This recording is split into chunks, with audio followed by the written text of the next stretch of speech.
Hello and welcome to Monster Girl Mondays, the show where we read Monster Girl Encyclopedia and then rank them all from hottest to nottest. I'm your host, the man, the myth, the legend, the man, the myth, the moomin, Yakamon. And today with me as always is my lovely co-host, Ellen Horai. That's me. Hello, hello, hello, hello. We're gonna talk some snake ladies. Oh boy. Snakes. Snakes. Yeah, fucking jump into it. This is an episode I've been very excited for, and one that I don't think you have been. Uh, Lamia's. yeah, it's okay. So, you wanna get your history of Lamia's, your opinion on Lamia's before I get to mine? Okay, so I've always been a monster fucker. Ever since I was a wee lad, I've always been interested. And during when I first got into anime was right about around the time that Daily Life of Monster Girls came out. And I was like, I liked that show. I thought 99% of the women in that show was fucking smoking hot. Um, I was always ashamed of the monster girl love that I had, but I saw how everyone else when they watched that show, they were all like, "Oh yeah, this snake girl, she's hot. She's hot." They recognized the snake girl was hot, and it made me realize that I was like, well now I don't have to be ashamed of this anymore. Now I can maybe one day make a podcast about monster girls. And so I would always say that Mia has a special place in my heart. Um, I mean, she's just adorable anyway. She's just and hot. She's good. Yeah, just the idea of being wrapped up in this snuggly sex with this big old tail Hmm. with with this girl with huge tits. It just it looks good. It looks so comfortable and nice. Um, there's this one arc in uh, Daily Life of Monster Girls where the main character goes to the Snake Village and it's all women and but there's certain breeders, human men that just have a harem of snakes and they just get they're wrapped up in this big coil harem and they're like, oh man, it seems so good. Um, I also want to bring up Monster Girl Quest. Now, Monster Girl Quest is a hentai game, which we haven't really brought up any hentai games because it sort of goes without saying. But Monster Girl Quest is, uh, it is relevant. This because if you did not know, Kenko Cross actually did work on that game. Oh, Not a lot, but he did. All of the slime girls in that game are ones that he designed and hmm. came up with, and Interesting. yeah, and there's very specific the first monster girl encounter is a slime girl. And I think it is actually the blue slime from this, very specifically.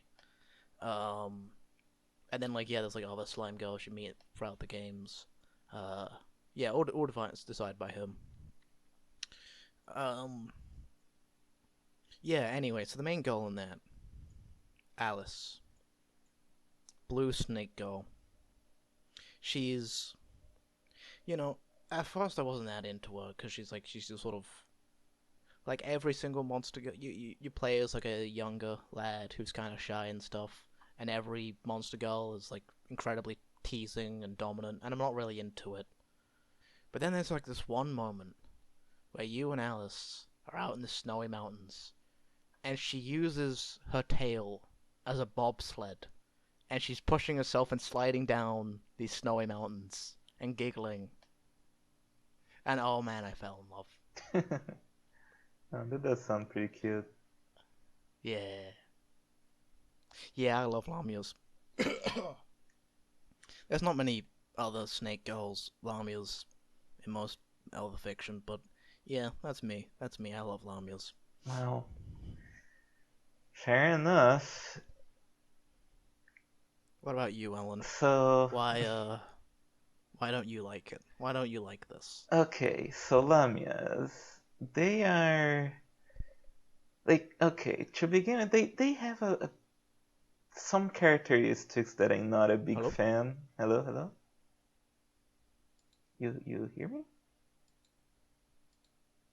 Hello? Oh, no.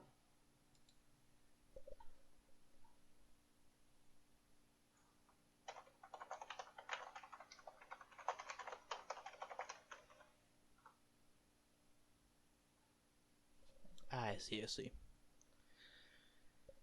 Technical difficulties already. Good. Good, Okay, good. okay. Should be back. No? Okay, Alright. maybe. Yeah, you're back now. You're Should be back now. back. Okay. Okay. So, as I just left off, why don't you like Lamias? Okay, so Lamias, they to begin with, like there's two parts to it. Lamias themselves, like snake girls, they're not super appealing to me for a few reasons. I'm not a big fan of snakes. I think they're kind of a boring animal. They're just kind of weird I scaly I tubes. I will agree. I think snakes are a tad overrated. Like you know, I think there's too many people that are like they're kind of like people that are too into Satan, in like a kind of like weird way. Where they're like, yeah, those types of people really like snakes, and I'm always like, ah, yeah, like it's the year of the snake, and I thought about drawing like some kind of snake girl for it. And then I looked up, well, let's see some cool snakes. There's not that many cool snakes. Like I believe I said this before. We like both mermaids which we haven't gotten to, and yeah, like their acne that we have gotten to. Watch that one. It's fun. yeah, Uh, both like fish and spiders. There's a lot of weird fish and a lot of weird spiders. There's all kinds of crazy variations of those animals, and it really stimulates the creativity. It's fun to see how to incorporate all those elements into like a monster girl design. With snakes, it's just tubes. Like some of them have like a rattle at the end of their tail. Some of yeah. them are That's cool. like cobras, have like the little flaps. Some of them are just really big. That's about it, you know. You don't get much else as far as snakes go. And they don't quite give the same feeling of like threat as some Okay, like. Hmm? okay. What about the flying snake? Is there a flying snake? As a flying snake, it's still just a snake, but it does glide around up to 100 meters. Let me look it up. I just typed in weird snakes into Google, and like, I mean, it's still just a snake. It's not like it has yeah, I wings or some shit. let's just yeah, type it in. There's like a YouTube video called 14 Strangest Snakes in the World, and like the thumbnail is like an Asian girl with a gun Oh. pointing it at like some snakes. It's yeah. Well then. Yeah, like I don't know. Snakes they don't really get my brain running because they can run, they don't have legs. and and the whole thing of like getting constricted is very unappealing to me. I don't want a snake tail around me, please no. And it also has the whole thing of like the bottom part being snake, which I'm not a big fan of monster girls like that in general, or Uh, like the bottom well, part is animal. I mean, like with like snakes, they have like a sort of flap that sort of opens up, and it is just kind of a vagina. I And guess, but so to me, it's not really like when I look at this one here, right, and I see, I mean, we're just fucking the main one, Lamia. Uh, when I see like how these scales sort of divide into two, and they look like individual legs, but they are sort of like there's a there's a part of it that is like, oh yeah, this is monstrous, but it's still human to me. Um, Hmm. I guess I can like kind of I see it, but I don't think it's like too abstract, right? Like, okay, let me get this out there. I would rather the bottom half be monster than top half. no, yeah, I will Can we agree on agree. Yeah, that? I'm not a big fan of the those XCOM alien women with like snake heads. Oh no, no, actually, no, no, not always, not always, but there's some that I will say. But that's like that's reaching the upper limit. Okay, that's reaching the Okay. upper limit. Well, fair enough. But really, like, okay, so the other part of why, the other part of my problem with Lamias is that not, I don't like them very much. That's fine. Everyone has their own taste, but what turned me away from Monster Girl media for a while was how a lot of them seem to have Lamia as main characters. Like you just mentioned I, both I, Monster yeah, Girl I Quest think it is. and Daily Life with Monster Girl. They both have like a Lamia Yeah. as like the main girl, right? Yes. Yeah. And that always annoyed me because like that's one of my least favorite ones. Why don't we have any of the other types? Listen. Okay. One of my least favorite types of pizza is pepperoni pizza. Yet it's one of the main ones. Every party you go to, there's going to be a pepperoni pizza. But I stick up with it. You know, I put up with it because I know I have other victories in life, and one of those is Lamia's being main girls. Yeah, I don't like that. That is one of the things that just kind of turned me off because like I was like I like a lot like most other popular Monster Girl types a lot more, and that's kind of Yeah. what led to like much later in life me just having the thought, why can't a Harpy be the main character? Because I love Mm-hmm. harpies. Why can't I mean, we same have a here. Yeah. harpy as the main girl of a story? And then, well, that mentality birthed Harpy Story, which is my Mm. comic that you can read Right now, right now. link in the description. Yeah. It's cute. Um. Yeah. Yeah, that's just kind of where I am with Lamias. Like, look, it's fine to have Lamias, but please let's make more Monster Girl media with other types of Monster Girl as the main girl. Can you do that? Like, it's fine to have some of them with Lamias, but like, it Yeah. doesn't need to be all of them. Hmm. Hmm. I mean, I think harpies almost aren't monstrous enough for them to quite be the main girls of a monster thing. They have Which is like, I think wings that and might be what people feet. go. Yeah, I think that's what people go into it thinking. Like a Lamia like is like a lot more striking immediately. I think. Like, like, like if you were to like look at like two.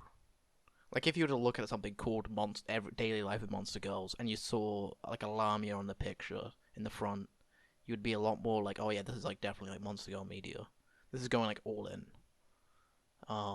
Without going too far, I don't think. Because again, there was like a time where like Mia, the main girl of that, she was like the girl of the season. She was like everyone's favorite for like a couple months, and then people moved on as they do. I don't know. I feel that it's that Lamia propaganda kind of led to the happening. Yeah, me. I am the Like, Lamia propagandist. like look at this other monster. They're not monsters enough. Like Lamias, those are the real ones. It's like I don't agree.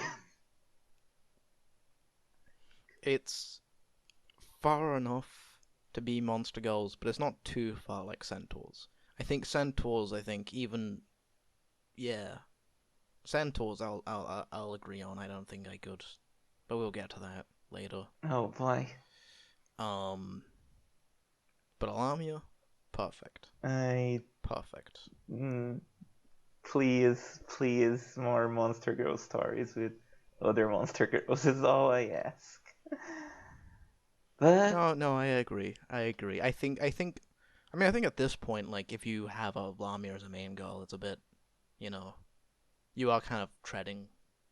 yeah, It's kind of like having like a Tsundere as like a main girl. People are kind of like, well, so many she has done that so far. no, yeah, We'd like a little different type. We'd like a different archetype. yeah. But there are some examples of Snake Girls that I can think of that I like. Well, first of all, in playing Breath of Fire 2, and there is a Snake Girl who's very important to the series. It's Yes. Days or Blow, depending on the translation. She's like one of the few good goddesses of that word. She's a Lamia kind of, and so there's that. There in Chrono Trigger, there's the first big encounter you have in the game is against the Nagaets, who are these snake women. They always left a pretty strong impression because they're basically the point where it's like, yeah, you gotta learn how to play this fucking game, otherwise they're gonna kick your ass. So they always kind of leave a big impression, like that fight, like there's not a whole lot of battles before you get to them, so Mm. in a way it's kind of a trial by fire to like understand how to play the game, which is interesting. And oh yeah, and I mean, I guess can always mention the ones from Chimera. There's both a Lamia girl, there's Serpentina, I believe is her name, who's one of the pirates, the first boss of the game. And there's the checkpoint girl, who's like a Gorgon. She's also, has the big snake bottom half, but also the snake hair. And she's cool because every time you meet her, you can actually talk to her and have a funny little conversation. Not often that the checkpoint is like a character that you can talk to. It's fun. Yeah. Yeah, I like those. Um, Actually, I was thinking of video games, and obviously the big one, Shin Megami Tensei. We bring that up pretty frequently. But there is this one from 5. What do Hmm. you think about this, where her hair is the big snake tail? Oh. Actually, that might not be the best image. Huh. She's kind of like sat on it. Okay, that's actually an interesting way to incorporate the snake parts. Yeah, Yeah, I kinda like this. nice, nice. Okay, we got one. We got one. Yeah, Yeah, not if I can like put another. not wife tier, but I Yeah, she's like, yeah, cool. it's neat. Yeah, there's also a game on Steam called Lamia Must Die, but I, refuse to play that game. Well, I'll take a look at it later. I don't have Steam open right now. Yeah, I actually legitimately don't remember the Lamia boss fight in Chrono Trigger. I keep trying to remember it. It's in the cathedral. They're like masquerading as nuns, and then you play the organ to. Well, no, you need to play the organ to unlock the secret passage, but then they transform and attack you. It's not really a boss fight; it's more like a mini boss. But considering it's like the first real battle in the game, other than like Yeah. you fought at like three imps or something, it is kind of tricky. Okay. All right. I think that's probably enough. Actually, was there like something you wanted to bring up, or do you Eh, want to leave that to I, later? I can bring it up later. It's very short. Okay, I cool. can do after the plugs.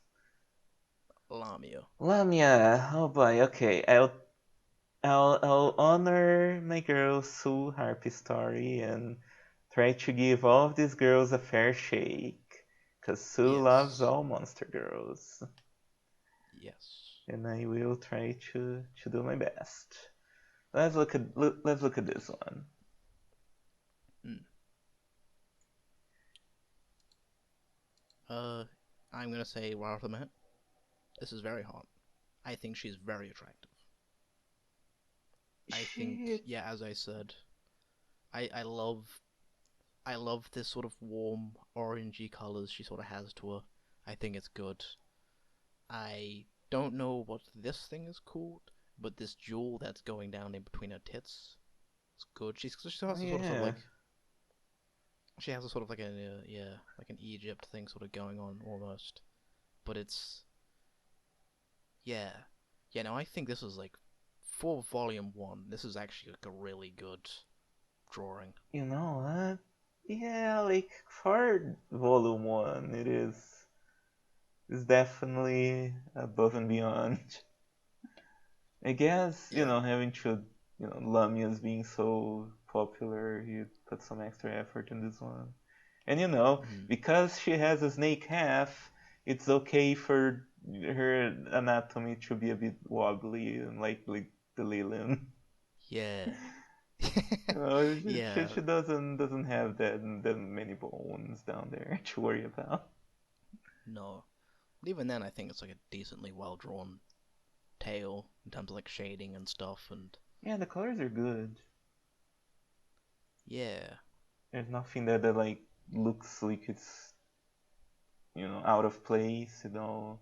the purple of her kind of skirt, kind of like cloth that Yeah. that plays pretty well with the rest of the rest of the image. Yeah.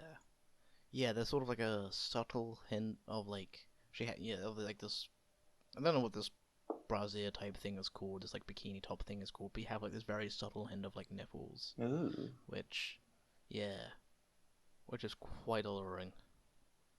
Yeah, this is yeah, just overall this is overall just really, really good. yeah. As far as Lamia designs, this is this is pretty good. Yeah, I will agree. Nice, nice. Step one. If we can turn Amy No, into a monster fucker, we can turn you into a Lamia fucker. no. Alright. Well, it's okay. There's still time for like a Lamia, but she's a ninja and Lava kidnaps you Golem to one. the Yeah. Shinobi village. Yeah, oh, I mean, actually, looking over it, I did notice.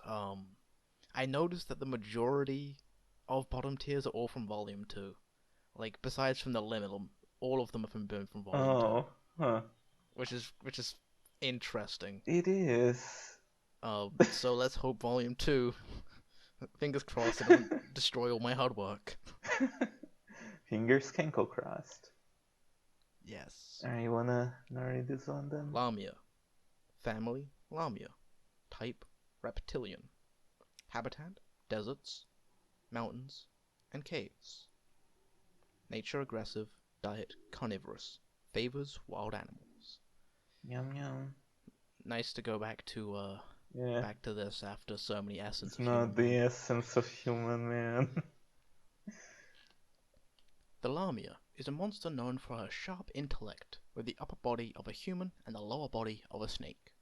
Lamias create their own villages or live amidst human villages, yet are very independent. Lamias that live in Lamia villages are called wild Lamias. They lurk in the shadows in places where humans are likely to pass, such as highways and mountain paths, and show only their upper bodies so as to seduce passing men. Lamias also use their sweet, magic-laden voices to entice their prey. Their voices slip into the heads of men Hmm. like a warm, heavy fog. A man seduced by Lamia's words will stumble into the direction of her susurrating whispers, whereupon she reaches out with the serpentine half of her body, coils tight around him, and copulates with him. Even then, her voice continues to fascinate him, so that in the thrall of her murmuring, he finds all of her, even her serpentine self, to be attractive, and thus surrenders himself to her. Afterward, if she is pleased with him, she takes him to her village at once and makes him her husband. Lamias are both tenacious and jealous. Once one has taken hold of a man, she will always hold him close and never let go. If a Lamia finds that her husband has been unfaithful, she will squeeze him head to toe and make love to him until all Oh. thoughts of any other be erased from his mind. Lamias periodically molt, such as snakes do, shedding their skin of their lower bodies. However, it is important to note that they become deeply aroused after molting. If a man carelessly approaches a Lamia who has just molted, she is likely to warp him in a freshly bare snakeskin and bring him to climax again and again until her vast sexual energy has been exhausted. Her new skin is so tender that the whole of her serpentine half is an erogenous zone. She wraps every inch of it around the man's body so as to bring herself even greater rapture. Hmm. So I'll admit, I know absolutely nothing about the actual mythology of Lamia. Do you? Not really. Um, yeah, no, not really. Yeah. Oh, apparently they're from Greek mythology. I didn't know that. Oh, that probably, yeah, that makes sense. Okay, so they're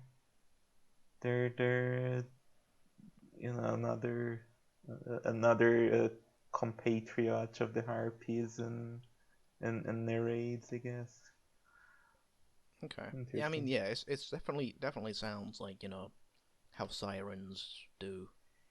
Yeah, because I was wondering about that. Like, I never seen this thing of them entrancing the man with their voice. I was wondering if that's like No. a thing. Yeah, I mean, now that you mention it, a part of me feels like I have seen that been represented before. Not in a lot of media, but I feel like I have seen like snake girls with voice powers somewhere before, maybe in like video games. Hmm. Yeah, they definitely usually have like some kind of charm ability, but I Hmm. mostly assume that was because they're, hot rather than. Sexy, yeah, Yeah. sexy snake ladies, yeah. Zeus gave to Lamia the power of prophecy and the ability to take out and reinsert her eyes. Whoa, that's cool. Huh. I'm gonna need to read more about Lamia. It seems like there's quite some lore. Hmm. I mean, okay. What do you think? Yeah, there's a second image here, There is a which we can show.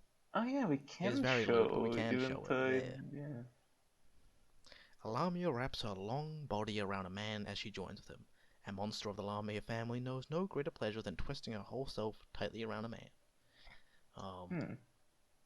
yeah, yeah, that Yeah, is I'm good. not a big fan of being coiled like that.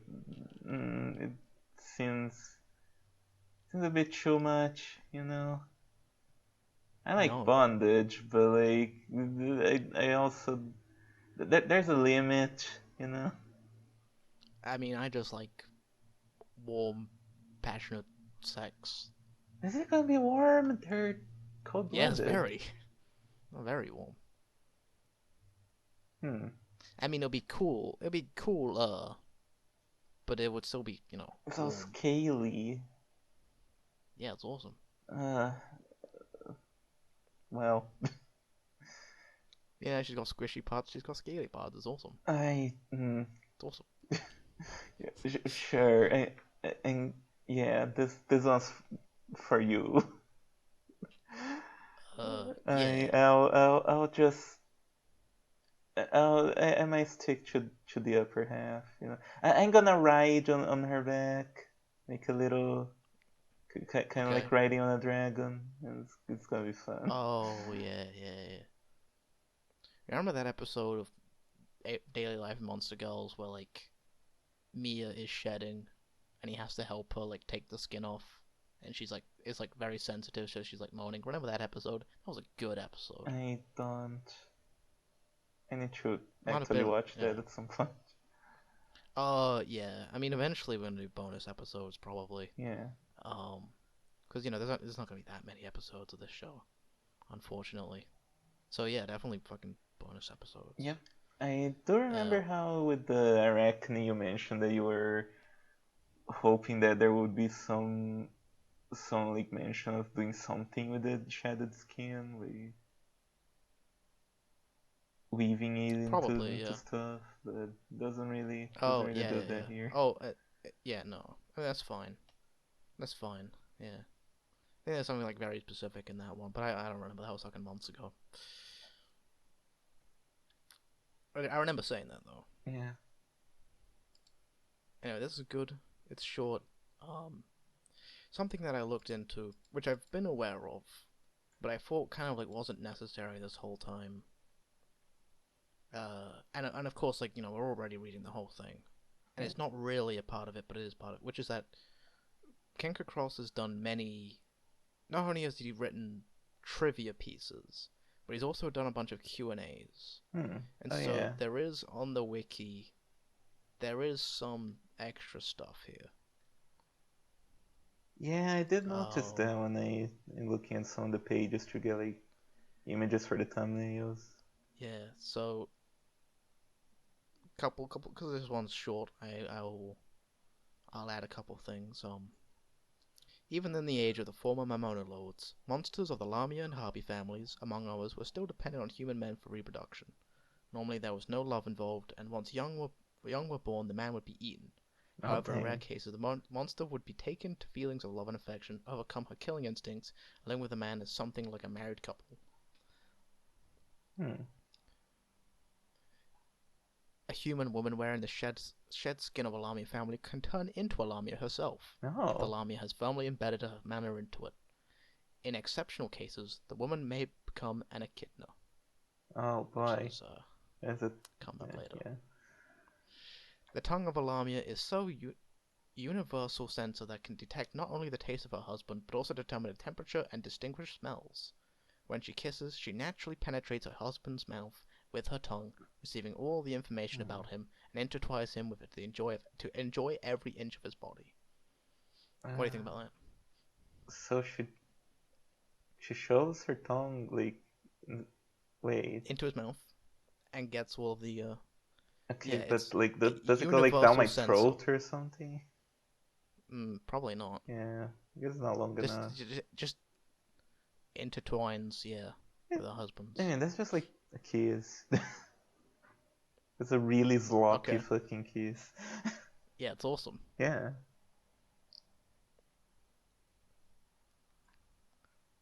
Yeah, they spend up to 10 minutes on a deep kiss. that sounds good to me. I do like kisses. Yeah. Okay, yeah, no, the rest of this isn't that interesting. Q&A. Yeah. One thing I think is funny is that in the wikis that sometimes there'll just be like some trivia for the Monster Girls, and the source is sometimes just like source Kenko Cross Japanese Q&A, and it's like, Yeah. but you're not actually putting a source like through the No. Q&A. There's Or no yeah, links. or it's a tweet from Kenko Cross. Yeah, it's just like trust me, bro. Yeah. He said that. I mean, it's the wiki, and wiki people are some of them are pranksters, Yeah, some of them are jokesters, but most of them are reliable. it would be funny to start writing like Monster Girl Dumb shit fanfic into in the the wiki it. and just be like, yeah, Kenko Cross said that. We're tight. I know what he said. Roughly half of the original harpies are lesbians. Source Kenko Cross tweet. Yeah. I mean, do I have something to say about that later? It's gonna be funny. Are monster girls of the reptile family like Lamia or Elizabeth Ben live bearing, or do they lay eggs? Can they breastfeed? It's both. They'll lay an egg after being pregnant with it for a while. They'll also breastfeed. Oh. Well, I guess Yeah, sounds Kind of good. answers, yeah. Think that kind of answers the question about like the job and the Humpty Egg, What? Which if you one? remember that one. Oh, you know how the Humpty Egg is a child of the job, but we weren't sure like you know because the job lays an egg, but like the Humpty Egg's supposed to be like human sized. We were like a little bit Oh. confused about that, right? So she's pregnant with it and then she lays it, Oh. Yeah, I mean, with the probably. Lamia, it's a bit more easy to imagine because is a big snake, but the Jub is just Yes. like those hips are gonna be so fucking No. broken. Here's the last and final one. Question: if a woman gets monsterized into a lamia, what happens to the clothes she wears on her lower body at that time? They vanish, and then, by a miracle, the Momono Manor turn into clothes for the lamias of similar design, Huh. or something like that. Or something like that. Yeah, Yeah, brilliant. I didn't think too much about it, but like, it works out. Magic. Yeah, alright. I think we could fucking move on to the next Alright, one, let's probably. see what else we got. Of course, obviously, Oh, Medusa. Medusa, but not Gorgon. Specifically Medusa. Medusa, Because yes. Medusa is like a Gorgon. Like Yeah. it's a person's name, not the type of monster she is. Uh, I think. I think Genka Cross doesn't give a shit, to be honest. I think he just. um, He yeah, takes there's a couple of like singular, like the job yeah. is like a singular thing Yeah, as a it's species. just weird because the Medusa actually does have a species, but it wouldn't surprise me because he takes a lot of stuff from D&D, so it wouldn't surprise me if Gorgon is in this and it's like a Minotaur type. Because in D&D, famously for some reason, like Gorgon is like a bull because Uh, fucking D&D like creators also do not give a single fuck. I don't mean to spoil you, but there is no Gorgon Girl Okay. at all.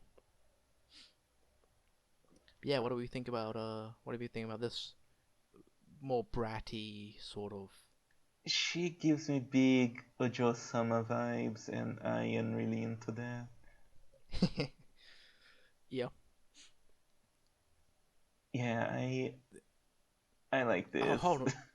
What do you think about twin tails but snakes? That is interesting. I never seen that. It's actually a cool It's design really cool. decision. Yeah.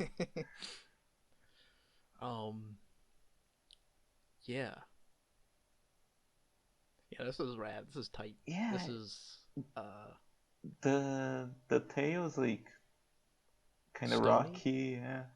Yeah, that I'm gonna have to. Oh well, yeah, obviously. But yeah. Yeah, I don't know. This one has quite a few interesting design decisions that kind of appeal to me. I've never I too hmm? been a bigger fan of this thing on the neck. Oh, the These rings. like the golden rings. Yeah, I've never been kind of. I don't know.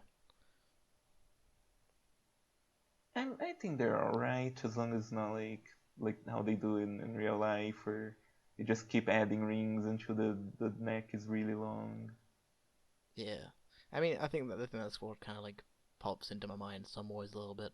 It's kind of like looking at people putting in contacts, you know. Whereas a Uh, little bit, I know why, but you know, it's a little bit yeah, I gross don't like that either. looking at someone do it. In this case, I don't really mind it. But it would be funny, like she's a snake, so she keeps adding rings, and then the neck just keeps growing until it's like a long snake neck. Yeah, just like I, the snake tail again doesn't really do much for me, but I the would say woman this one. part is doing a lot. I would say yeah. In this case, this one's also like the snake part is less.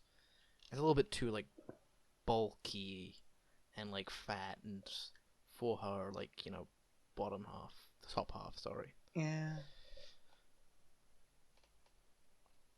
but it is, however, it is cool. yeah, She's a dangerous Ojo-sama, but she's also you know cute girl. yeah. I think this one could talk me into, like serving her in some way. Mhm. Just needs to have that Joe-sama attitude and like, yeah, I no, that's my weakness. I will just melt. It's funny how both her and the Lamia have kind of this Middle Eastern like attire to them, even though they're both Greek. Yeah, Because I guess he's thinking of the Naga. Naga is like Middle Eastern, right?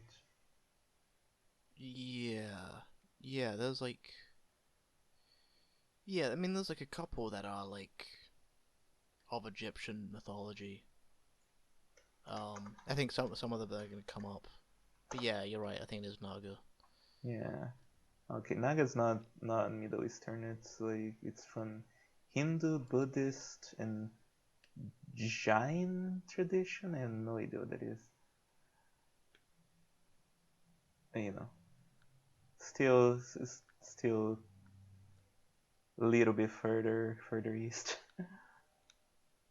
Well, quite a bit Yeah, further east, but yeah. There is a girl that's coming up later that is from Egyptian mythology, but I think she's the only one who's actually from Egyptian mythology. I see. So it'd be funny if she has no Egyptian motif when that shows up. just dressed in like fucking cowboy hat. I don't know. Dressed in like a Roman like fucking what is it called? Toga? What is it Yeah. called? The fucking robes. Yeah. Yeah, you know the ones. No, but Whatever. Stupid. Let's fucking yeah. read it. Let's read. Okay, so Medusa, family Lamia, type reptilian. Habitat dungeons such as those found in caves and towers. Nature Mm. aggressive, stubborn. Diet carnivorous, favors wild animals. Yum yum.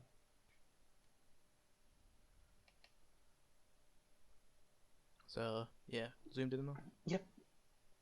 The Medusa is a rare higher order variant of the Lamia. Much like the Lamia, Medusas have the upper body of a human and the lower body of a snake. Because they tend to live by themselves, they are often lonely. Their pride and stubborn character, however, often prevent them from openly showing their true feelings. Oh, they're I see. You Tsum can't. Tsum. Yeah, you don't like that. Nice. Any who make eye I like. contact with a Medusa will find their body stiffen like stone. Stiffen like stone, but not turn to stone. Interesting. Okay. This effect is useful not only for catching wild animals for food, but also for immobilizing appealing men and taking them to their dungeons as husbands to father their children. The ability is also used during mating, and the Medusa turns only the man's limbs to stone to constrict his movements. Oh no. She then Uh. further restrains him by wrapping her serpentine body around him, joining with him despite any protestations he may make. A Medusa, as Medusas are very lonely by nature, when a man puts his arms or legs around a Medusa in the heat of coitus, she may turn them to scroll, please. Oh shit. She may turn them to stone that he cannot let so that he cannot let her go. Even after the act is complete, she may find herself unwilling to separate from the man and thus turn his member to stone okay, and attempt to engage him once more. The cool constriction of the Medusa's stone around the man's member, combined with the warm, wild squeezing of her vagina, is a rare form of pleasure that seldom fails to render him helpless. Though medusas turn living things to stone, their transformation is not fatal. Medusas have the power to reverse the effect, and even if they do not, there are a number of magical implements and potions on the market that have the power to cure the results of a medusa's stony gaze. Should those options fail, the mere passage of time will dissolve the binding.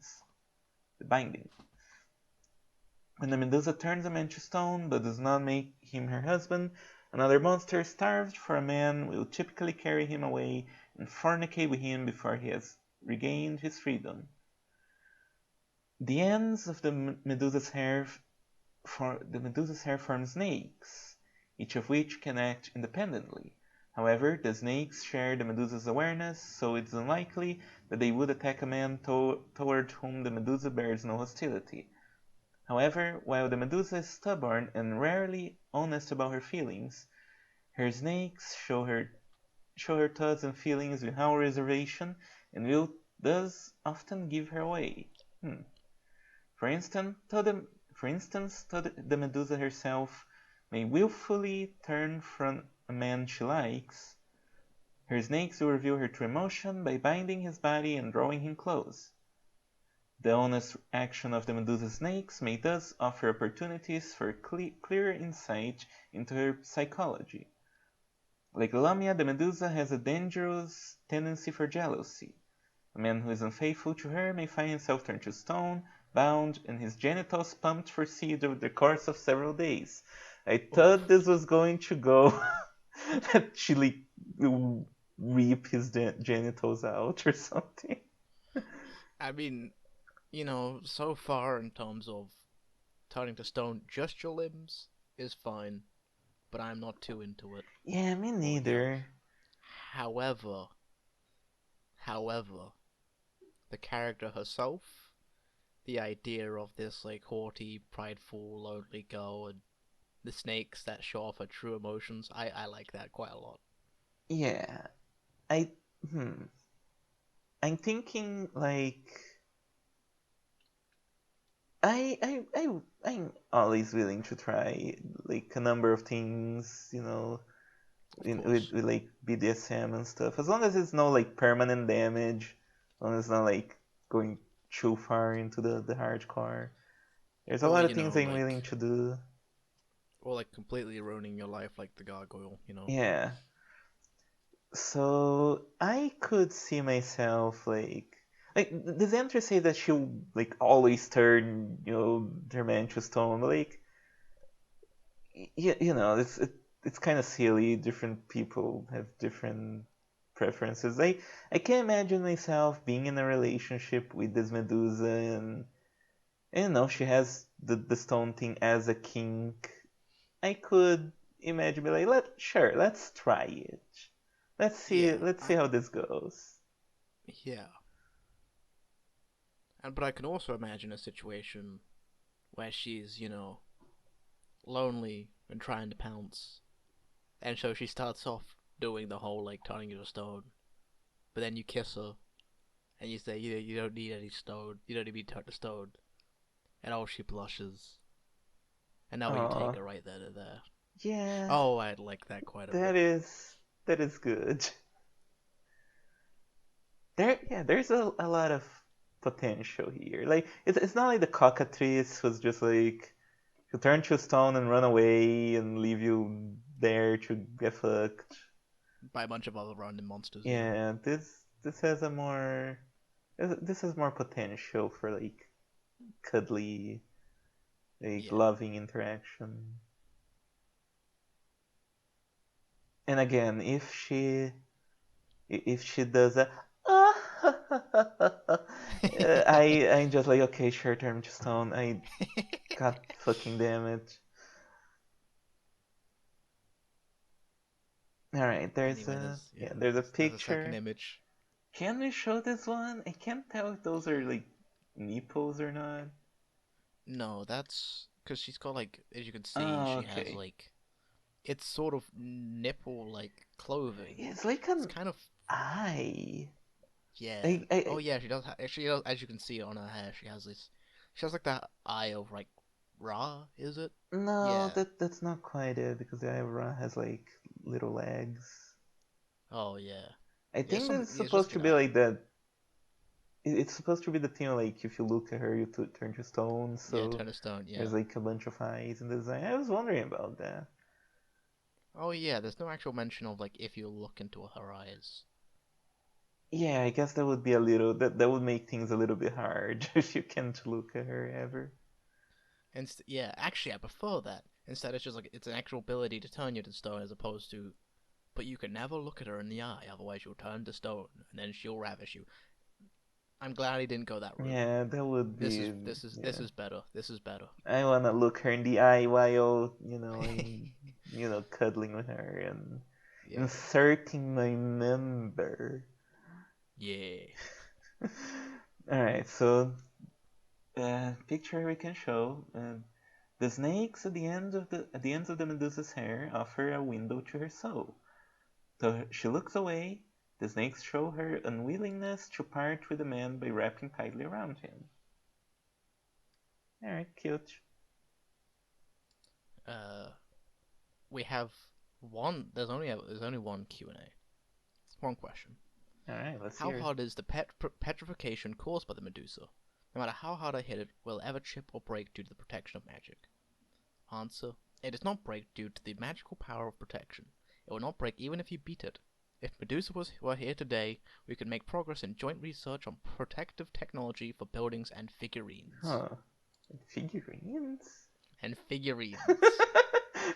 Yeah, like if your gunpla is breaking a little too easily, like She Medusa can can turn it help to you. stone. Oh, yeah, hell yeah. Hell yeah. Oh, Kenko Cross, your mind is an interesting one. Okay, and I believe there's the last one of Oh, Volume 1. Uh, really? yes. Okay. Echidna. Echidna, that's another Greek one, isn't it? I Although again, I believe believe so. it's like an actual person.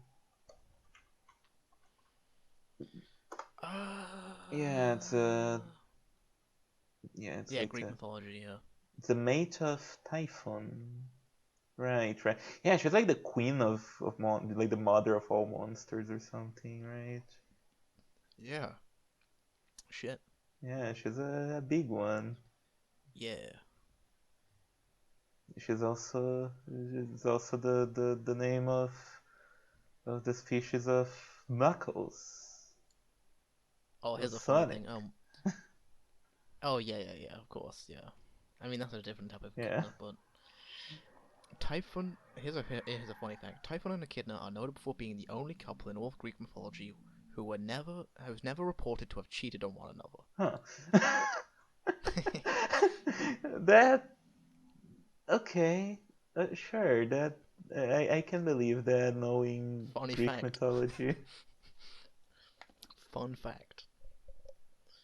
Yeah. Anyway, Echidna.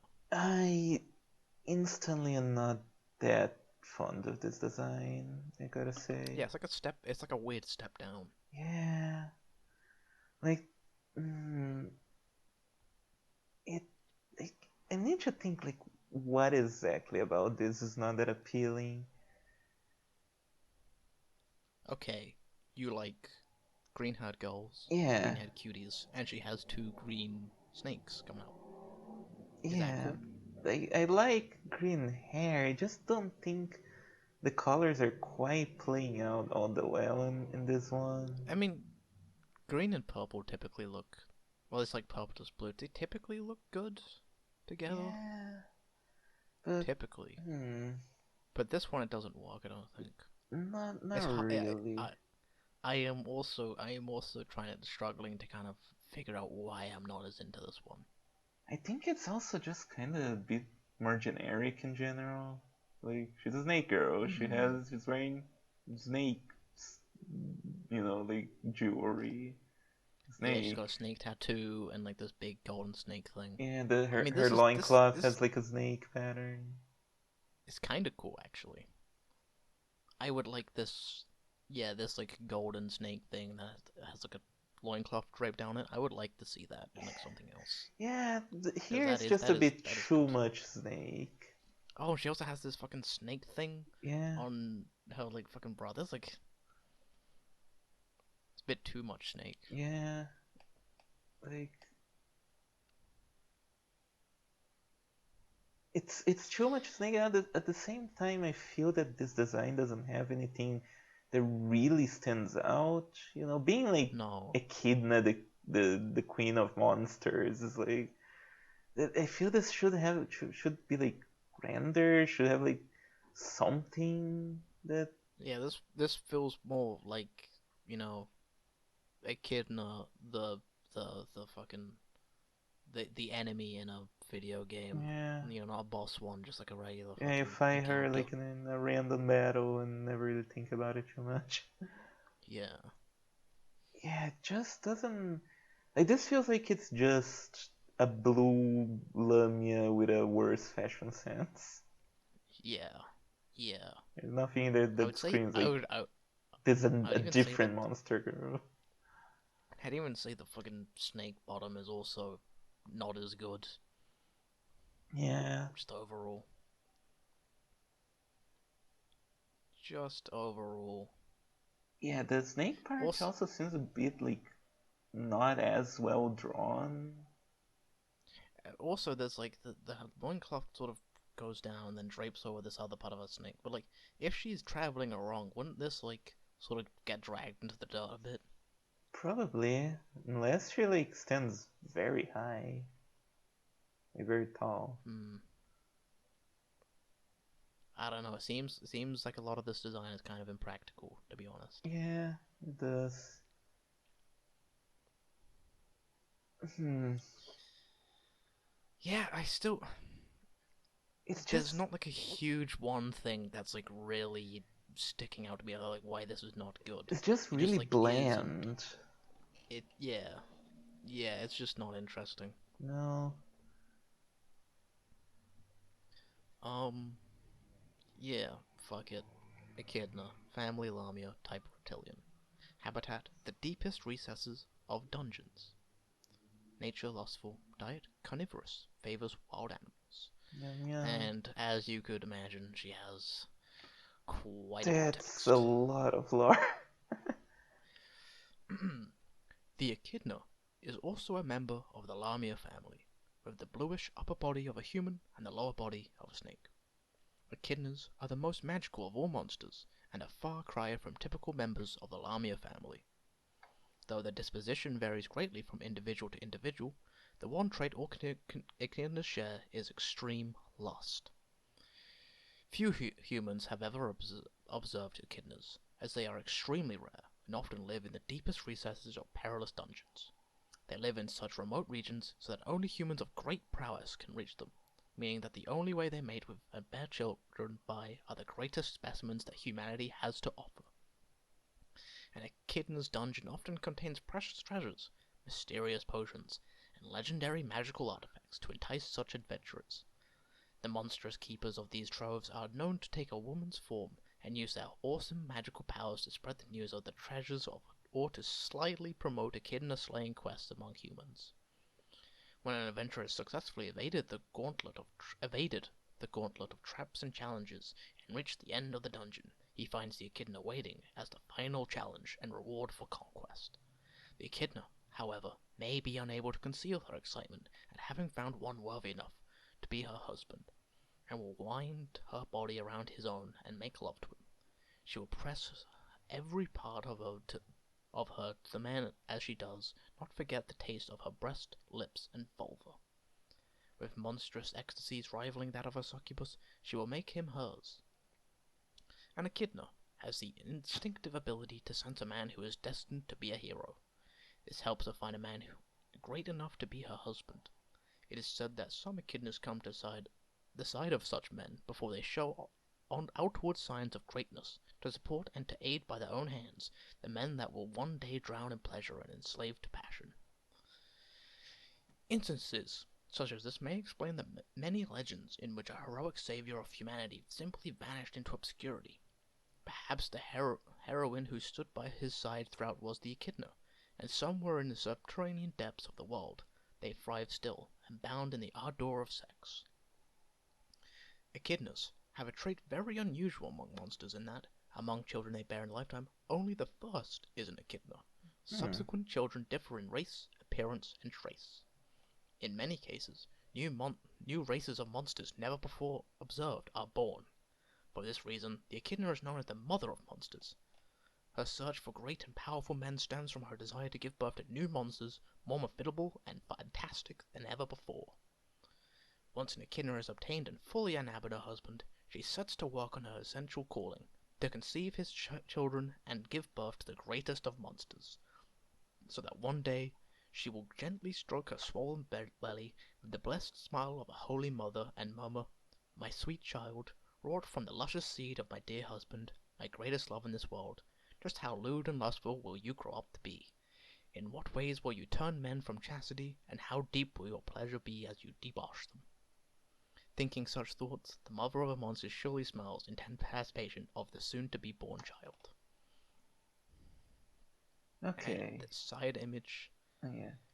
which we can show, the echidna, the mother of monsters, smiles gently, surrounded by her numerous progeny, in the hope that they will one day grow up to be licentious and live lives full of the most sumptuous of sexual delights.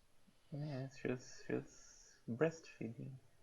Kind of cute. Yeah, though there are babies covering up the nipple parts. Yeah. Uh. So, mm, what do you think? I think this would be a lot more interesting if instead of like some species, it was like a character. Yeah, yeah. I mean, yeah. No, it would absolutely be better. I think this is sort of a problem with Kenko Cross is that he keeps trying to make them all races when it is more interesting if there's like accounts of singular ones. Yeah. It's just it does have the part of her being the mother of monsters, which is interesting that she can like birth like whole new types of monster girls. Yeah. It kind of makes me wonder how exactly that would work out. Like, Well, because yeah, they live in like the deepest of darkest parts of the dungeon. But actually, no, they are able to leave, and then they specifically set up quests to be like, oh, brave adventurer, there's an echidna that needs to be slayed, hmm, and then the guy goes in and he gets, a yeah. wife. It's like The worst of traps. those like uh, those instant loss, chill coma. I'm Yeah, gonna defeat the echidna, and then like you can imagine what the second one looks like. yeah, it's like him like pushing a four-seated wheelchair with like four different children, and him like completely exhausted. Yep. Yeah. Oh boy. Yeah, just still doesn't really make her much more interesting to. There's nothing here that titillates that makes it makes my brain No, work. I mean, I'm kind of smiling at the idea of like, taking care of so many monster girl children. There's like a little harpy daughter who's like wreaking havoc and stuff, and there's a little lava golem who's burning my shoe, and I'm like, oh, gee whiz. Yeah, that would be cute. That's that. Hmm. But I feel Yeah. the woman herself is not that interesting. Let me write that down just in case I ever become like a Hollywood executive, and like Oh, I can make like fucking. monster girl He was just babies. Yeah, he was just a normal guy until he met the love of his life, an echidna. Oh, now he's raising not one, not two, but 10 monster girl babies Oh this boy, summer. Yeah, I would watch that. yeah, and of course there's like a shot of like, uh, uh, I don't know, him getting smacked in the balls and going, Yeah, ooh. it's gotta be Yeah, obviously. like he he picks up his lava golem like little baby and is like, huh, at least you're well behaved. And then she just lets out the biggest flaming poo in her diapers Ugh. and Ew. boom. Ew. Ew. Oh boy. Fucking. Yeah, we haven't covered it. Fucking. Uh. Oh man, a fucking Sphinx child would be so annoying. Oh no. Wouldn't it be cute? You come back from work and like, did you know that the capital of Brazil is Brasilia? I'm like, okay. And did you That's know not. That's that? not true. That's stupid. No way. You the nerdy little child. Oh man, it's a good idea. Yeah. Yeah. A better idea than this Whatever this lore shit is. page. Yeah. Yeah. Yeah. Fucking stupid. Hold on. Is there any extra shit? Uh, in the World of Monster Encyclopedia, it is said that there was a Mammoth lord named Tiamat, the mother of monsters, who possessed the power to birth many kinds of monsters. This trait was likely passed down to a specific species that descended from her. Huh. The daughters in Echidna's extra artwork, from left to right, hold on, let me just show that. Yeah. From left to right, an Echidna, a Satyr, and an Orthros. No, I haven't gotten Um, to those three yet. yeah. Okay. Yeah, actually, I have no idea what an Oh Orthros boy, is, but I know what a Satyr is. I need to read You know, up on good guy. some ultras Final Fantasy VI quotes for in preparation for that one. Seafood All right. salt. Yeah. Yeah. Yeah. No, I have no idea what that means. Okay. Move on. Let's move on Okay, to let's Volume go. 2. I think. Basilisk. Basilisk. Okay, so we do have a basilisk. I was wondering about that. Yeah, I think we talked about that a while ago. Actually, a couple episodes ago, maybe. Yeah, we talked about it with the cockatrice because they're often Yeah. like conflated as the same creature. It's cool to see that we have both being Yeah. represented. So what do we think? It's okay. It's a striking design very Very. Yeah. immediately. There's very little chicken in this design. She It's has like very very her little. arms and Yeah, hands. Yeah. and the tail is like feathery at the end. Oh yeah. Yeah, scamp design's kind of like it takes a little bit to kind of like soak it all in. Yeah. It's like a lot of details. This eye mask is pretty cool. Oh yeah, it is pretty Yeah, cool. this is a short I'm purple hair. Yeah. wondering how this would differentiate from the Medusa because some very similar kind of monsters, except that this one just straight up kills you instead of turning you to stone. Hmm. Maybe that's what the mask is Yeah. for, so that you don't look Um. at her eyes and die. Yeah. Apparently, the red glow you can see is toxic mana. Oh, So this might be, yeah, more dangerous. Yeah. if Harry Potter was written by a cool person, Harry would find this in the Chamber of Secrets, and the rest of Oh the yeah. story would be like, him with his basilisk girlfriend. Yeah, it fucking goes. Yeah, it goes down. Oh, that would be fucking. Like the love triangle between him, Voldemort, and this girl. Yeah, fucking. The Wonder like, oh Harry, Harry, where have you been? Where have you been? And it's like, well, I found the Chamber of Secrets. Let me introduce you to my new girlfriend. Yeah, 100 girlfriend style. Yeah, That awesome. would be cool. I mean, oh man, fucking. Yeah, I'm gonna write that one down too. 100 girlfriends, but monster girls. Oh Yeah, boy. yeah, awesome. I actually don't think I could write a better manga than 100 girlfriends, to be honest. That's a fucking masterpiece.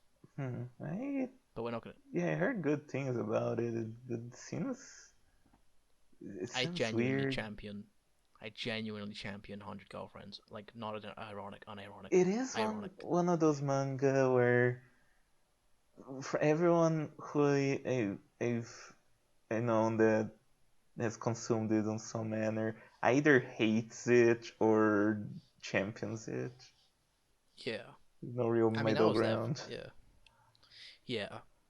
Yeah, because it is, like, absurd and ridiculous. But it's also, like, as I'll always say, it's more about it's less about 100 girls that are in love with one guy and more about 101 people that really really love each other. Hmm.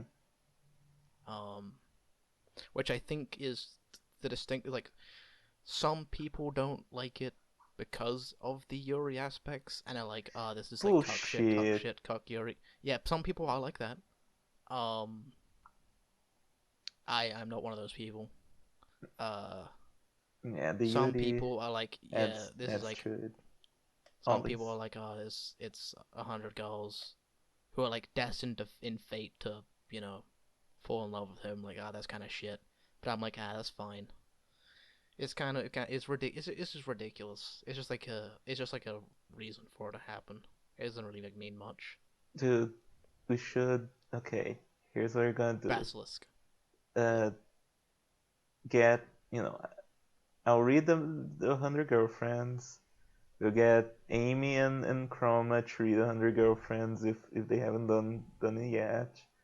I don't They'll think they have no. do a tier list of all 100 girlfriends. I mean, there's only we're not at 100 yet. We're still they get introduced over time. Oh, I thought it had finished recently, didn't it? No, it's still going. Oh, okay. Still going strong too. Damn. Well, when it finishes, we'll do that. All right. Alright, Basilisk. Yeah, Basilisk. Okay, let me look at it. Basilisk, family Lamia, type reptilian.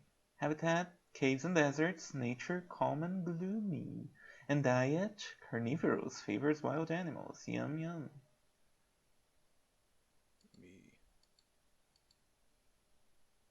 So it seems to be either essence of human man or carnivorous. Yeah, yeah. No, there's like a couple that are obviously unique, but yeah, no, yeah, it's quite a lot of eat small animals. Yeah. The basilisk is a variant of the lamia that, in addition to having the upper body of a woman and the lower body of a snake, also has bird feathers in some places. Basilisks are soft and reserved in temperament. Not only are they hesitant to attack men, but they rarely approach humans at all and live in quiet places where few people are to be seen. Basilisks have terrifying evil eyes that can poison with a single glance. The venom of their eyes is truly powerful, prey goes limp and immobile, while their bodies are roused to a degree thought to be similar to the basilisk's own lustful glow. Coherent thought is difficult in this stage. The venom also alters the nature of her prey's essence so that it's prone to leave their body. Huh. Huh. Okay. Um. Okay. Yeah. A, Right where my cursor yeah. is. A man's penis will swell as if. Oh, come on. Okay. Will swell as if his essence yearns to burst forth of his own accord. Even the slightest stimulation is enough to make it gush like a broken dam. Damn. What? So like the urge to pee? Is that? Yeah. Is that? Because that's what I'm imagining, and that's not comfortable. that that that's a very strange way to put it. The prey's body becomes vulnerable to the incursion of monster mana, meaning the process of monsterization or becoming an incubus can occur quite quickly. Their altered essence is toxic like the basilisk's own venom. Essence produced after the change taints the prey's body in a similar manner. As such, the only way to eliminate the poison is to have scrolling is to have it completely sucked out. In other words, a monster must relieve her prey of all his essence. I was wondering when that was gonna come up. The whole like sucking out the venom. Yeah. During the reign of the previous Overlord, it is said that a single look from the basilisk was lethal to humans. Monsters, however, no longer take human lives. On the other hand, having essence emptied out by a monster will inevitably turn one into an incubus or monster. So perhaps it is not too much of a stretch to say that one look from a basilisk is enough to end life as one knows it. Okay. Now, while a basilisk's evil eyes wield the force most potent, the basilisk herself has little control over them. She makes do by sealing off their powers by covering her face with a mask. In place of her obscured sight, she assesses her surroundings by sensing for heat and mana. Her mask protects her from observing a man. If she does see one directly, she will assault him, overwhelmed by ardor and cupidity. Cupidity, okay. I like that word. I choose to believe it's a combination of Cupid and stupidity. Um, Cupidity. and if it's not, I don't care. That's how I'm gonna be using the word from now on. It is a good word. Her exposed eyes may be beyond her control, but they still follow a monstrous instinct. They labor on their own to debilitate the man who is reduced to prey. All he can do is wait to be consumed. The basilisk wraps her serpentine length around him and closes the distance with her feminine body upon his. She rides him at length until every drop of its poison essence has been removed. While her close-held abdomen fills up, she turns her evil eyes, laden with the Lamia family's characteristic attachment, to stare intently into those of her prey. The man who has now become her husband. Oh, the man who has now become her husband. Okay. In this way, she fills her husband's body with her love-born poison and corrupts him relentlessly with pleasure as his essence pours into him. Pause. Yeah. Pours. Um, Basilisks' evil eyes are dangerous, but fortunately, they almost never remove their masks, unless some unforeseen accident occurs. There are, however, a few things they are vulnerable to before their masks are off and they lose control. At the smell of a man at close range, or his whisper in her ear, she will lose all strength, turn red, and sink to the ground. Basilisks explain that such stimulation is too much to stand without their mask. Okay, that last paragraph was interesting. Everything Mm-hmm. else is kind of like whatever. Yeah. Yeah. I mean, don't get me wrong. I like dangerous, powerful girls with a soft, easily embarrassed, but bashful side. I love romancing them, Yeah, but uh, eh, it's a very volume 2 entry. it's very volume two. Um, is there any? It doesn't say much about like her, like her living conditions, like her. It doesn't say much about her. It's just like, yeah, she has the mask. If you look at her eyes, Yeah, you get like Monster Man, and okay. yeah. You have the urge to pee, but it's calm.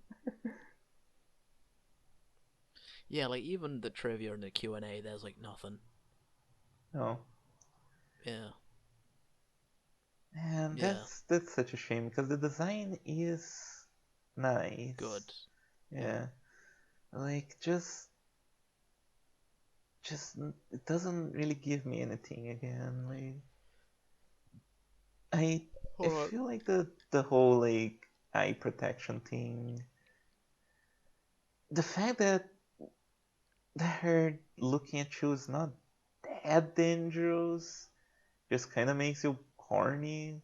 Yeah, Kind of it takes away yeah, from it that. also yeah, the venom of their eyes is truly powerful. Prey goes limp and immobile, all while their body's aroused. Uh, yeah, I feel the mask I gimmick don't. should probably have been like a better fit for the Medusa rather than this. It's like, I know. I think that would have been too. You're right, but I think that would have been too much for her design. I no, think. yeah, for sure. Yeah, would have been too many elements. But like this, focusing so much on it, it just doesn't land No. for me. I yeah.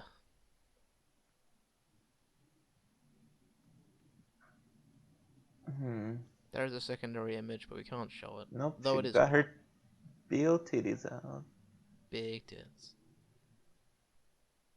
After looking into the evil eyes beneath a basilisk's mask, a gaze that can be seen revealed above, one will no longer be able to escape her passion or her snaking, gripping body. Okay.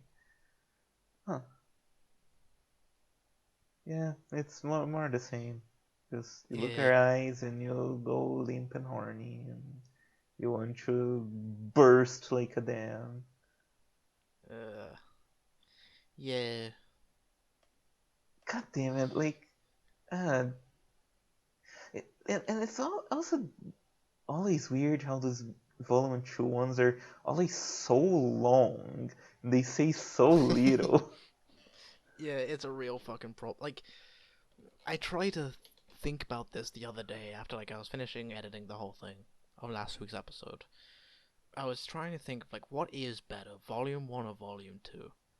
And I really could not come up with an answer. I know That. for definite Mhm. that the extra pages are better Yeah. last. Like he like he really takes his time with each one.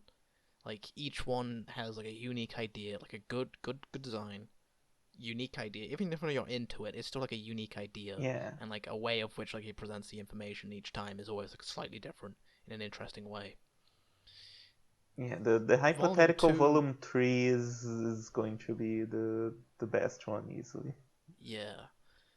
Although apparently he's currently working on a game, Oh. so Well.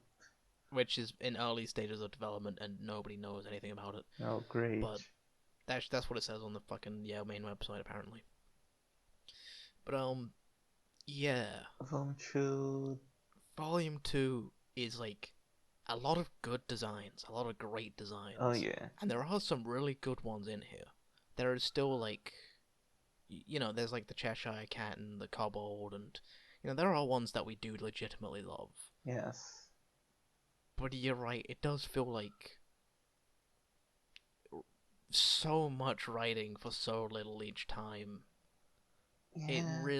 It really takes away from something that like could be great if like it took a little bit more time to kind of experiment with the writing a little bit more or focus in on some points.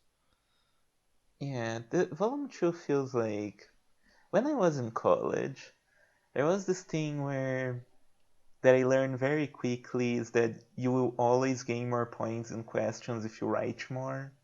Yes. Like because I would like the question would have like a 10 lines underneath and I would try to answer the question in a succinct way, just like get all the key points there, and I wouldn't get as good a score as other people in class, and they Yes, say it's because you it's wrote too little, and I'm like, yeah, but I wrote all the key points, everything is correct about what I wrote, doesn't make sense. yeah, And we have like the same problem here as well. It's yeah. more points for like sometimes you're given like fucking like 10 pages worth for like a single question and it's like man, there is not a much to say about it. Yeah, like when after that, after the realization, I was like, okay, now I'm just going to do that. I'm going to take my answers and stretch them as much as I can. And it worked. I started to get more points for the questions. It Yeah. really does work, and I feel this is kind of what's happening with Kenko Cross here. In Volume 1, a lot of those entries he just doesn't have a whole lot to say. So he just doesn't say anything. Yeah, so it just kind of leaves there, just kind of puts down the very bare bones of an idea. And in Volume 2, instead of finding ways to develop the ideas more, he just takes the bare bone idea and runs them as Mm. long as he can. Yeah. I mean, there are like there are plenty in Volume One that are like long. They do have like a full, almost 2 pages worth of Yeah. text, but those are still like the vampire had quite a bit. The vampire was also like great. Like each Yeah, almost like most of the paragraphs was like a new piece of information. yeah, for sure. Like in Volume 1, it feels like the ones that are long because he had more ideas, he had more to say. In Volume Yeah, 2, it just feels like all of them are long because even if it doesn't have anything to say, it's just like the mentality of if, long writing is inherently better, so I'm just gonna make yeah. them long. Like you're if you buy a book with more writing, then it is more valuable than one with less. Yeah, Is probably what like somebody said to him at some point. probably. I think Yeah. that's kind of the direction is steered in here, and I'm glad that ultimately with the extra girls, he kind of figure out a way to To write a lot, but yeah, still write a lot of good stuff. Yeah. yeah, not just take a basic idea and stretch it, but also actually think about these ideas and find ways to naturally make them more interesting, and which lends to bigger entries. And Yeah. yeah, it's good. It did take a while together, huh?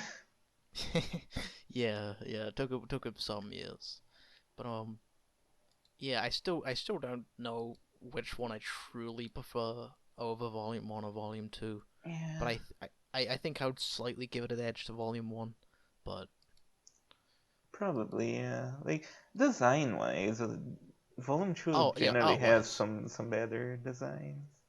yeah. Like there's not besides from the lava golem, there's no bad I ones. mean, Even the even Kunoichi too.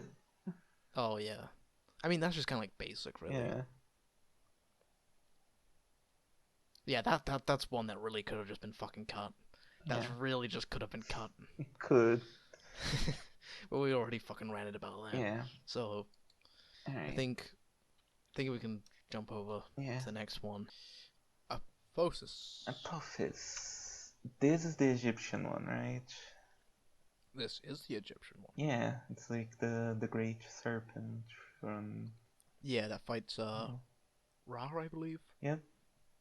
And the goddesses who have the Eye of Ra help him out, which includes Bastet, as I found out. Oh, yeah. Um, an evil demonic serpent and the embodiment of chaos. According to mythology, the sun god Ra had to battle Apep every night as he traveled through the underworld. If Ra were to lose, Apep would devour him and the sun would never rise again. Yeah, That's cool. it's cool. So, yeah. Evil Snake Lady. Evil Snake Lady. Um, hmm. This. Hmm. Hmm. What do you think? I think I'm not quite attracted to it. It's. I mean, it's definitely like a really cool design to me. Like, the way that these like sort of flaps that you do see on like some snakes that has like the eyes at the top. Like this is really cool. It makes it look very monstrous. Yeah. And yeah. Yeah, she is like evil, dangerous snake lady. Purple. I It's hot, but I would not say that, like,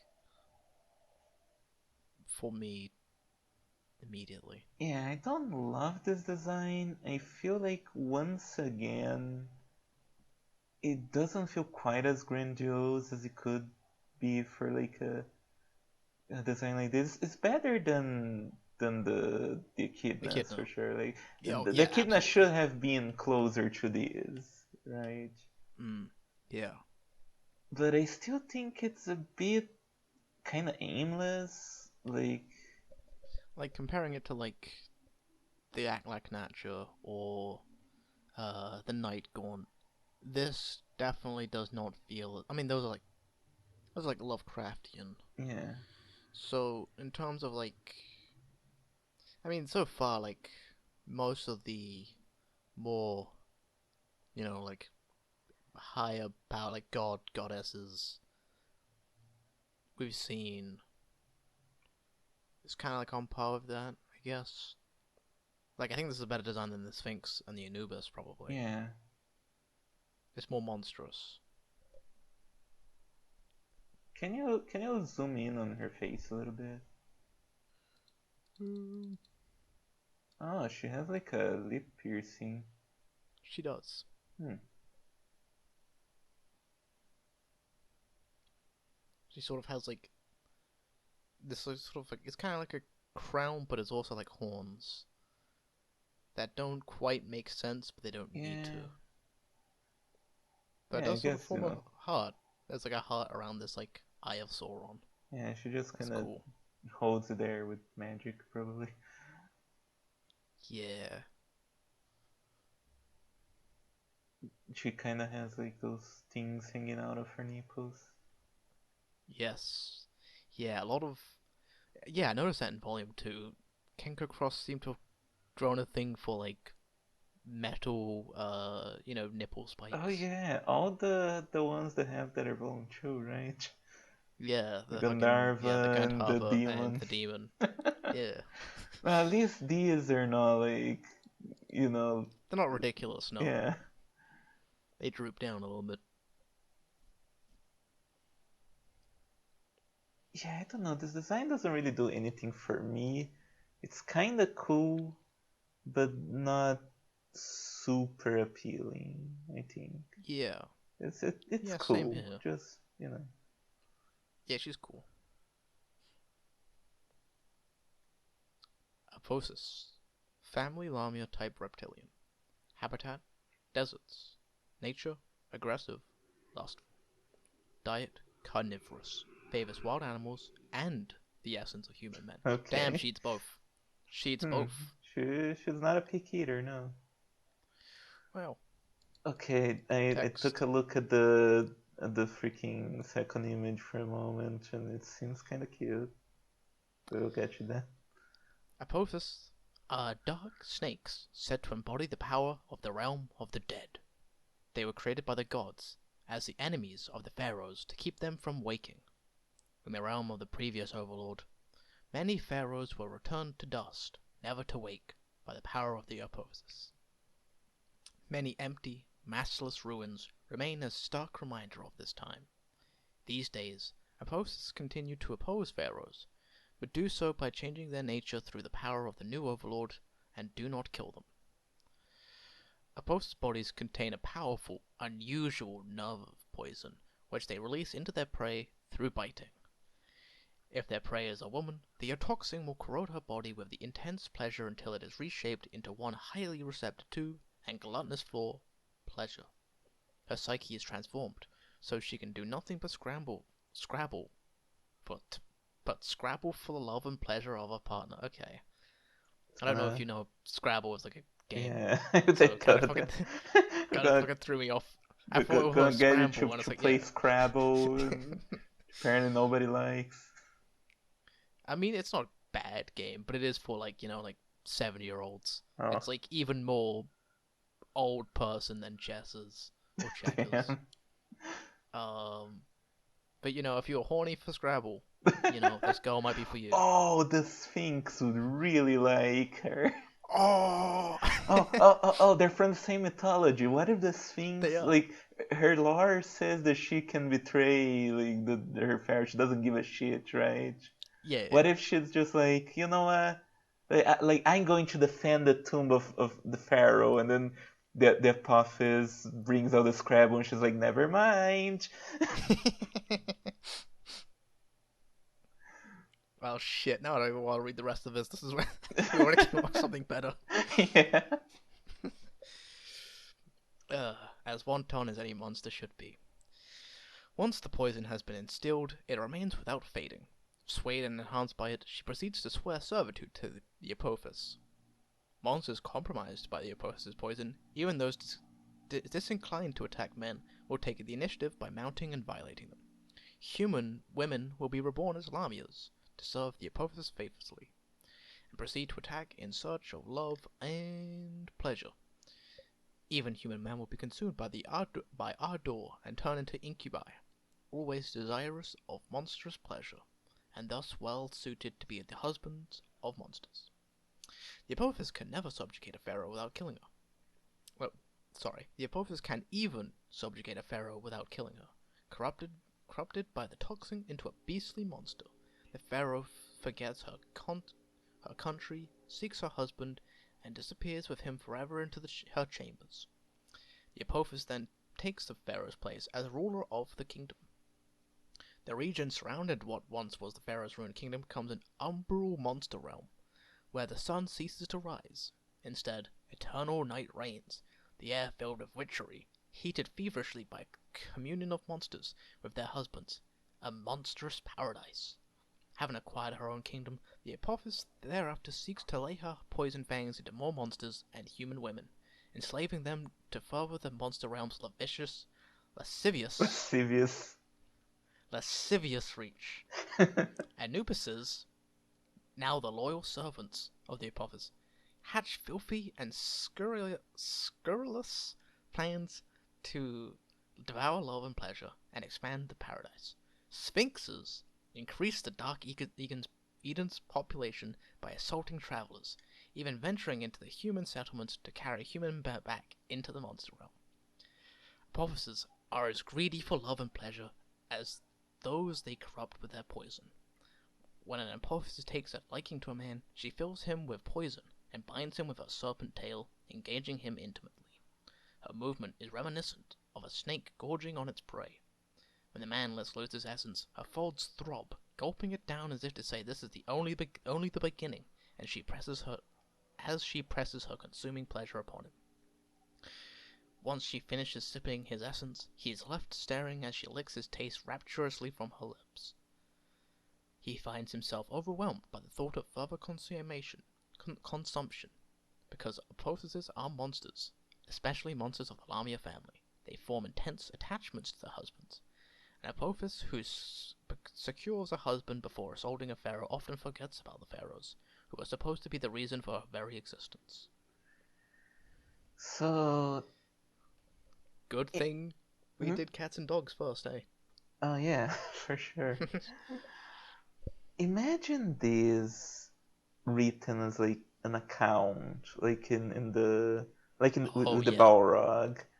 yeah, yeah, Like instead of being like, oh, the Apophis will is a species as a whole who will go after every single pharaoh in this world, which like I thought there was only like one pharaoh, like one Egypt, but I guess there's yeah, multiple Egypts in the setting, whatever.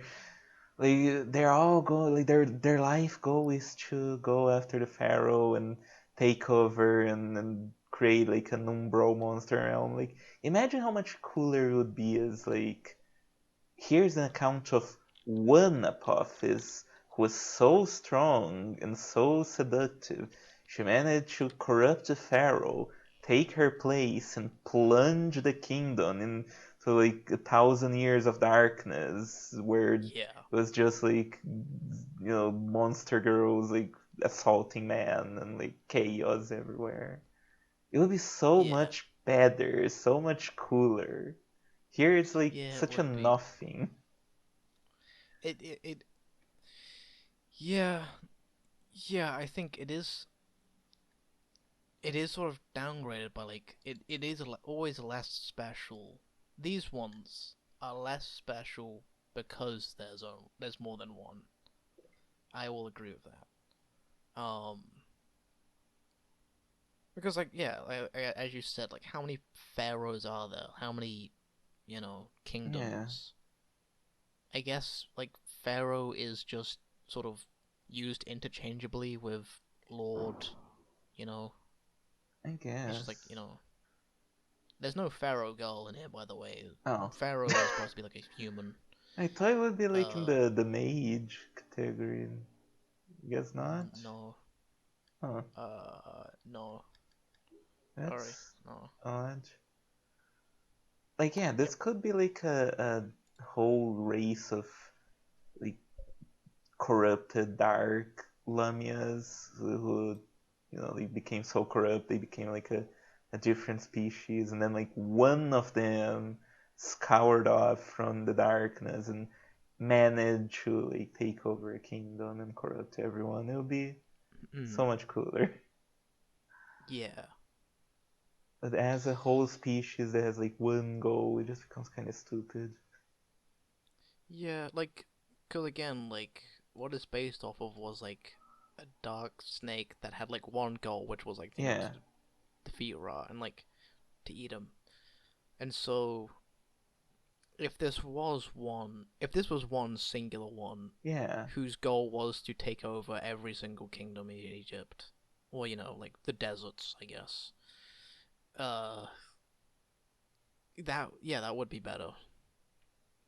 yeah. Once again, it's It would. just him being kind of clumsy at trying to turn this one creature into a whole species and just being like, So well, that so that they're all like the variation of this one being. And it's like, so every every man can have an Apophis if he wants. yeah, You know. huh. Yeah. Well, I don't particularly want. Although the second This. picture Yes. it makes an Which we can show. argument. We can show. Most pharaohs corrupted by the poison of the Apophis cease to be queens and become mere women, sometimes dressing as a dancer to seduce their men. Okay. Um. Well, I am willing to look at this and S- say and point to this specifically. And this look, foreshadowing is a literary device. I'm pointing at this specifically and being like, Yuri.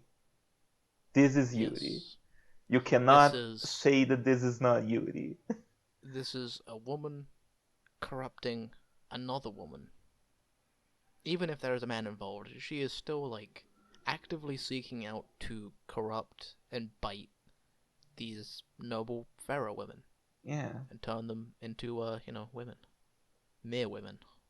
it's almost as if she has some level of attraction for this woman.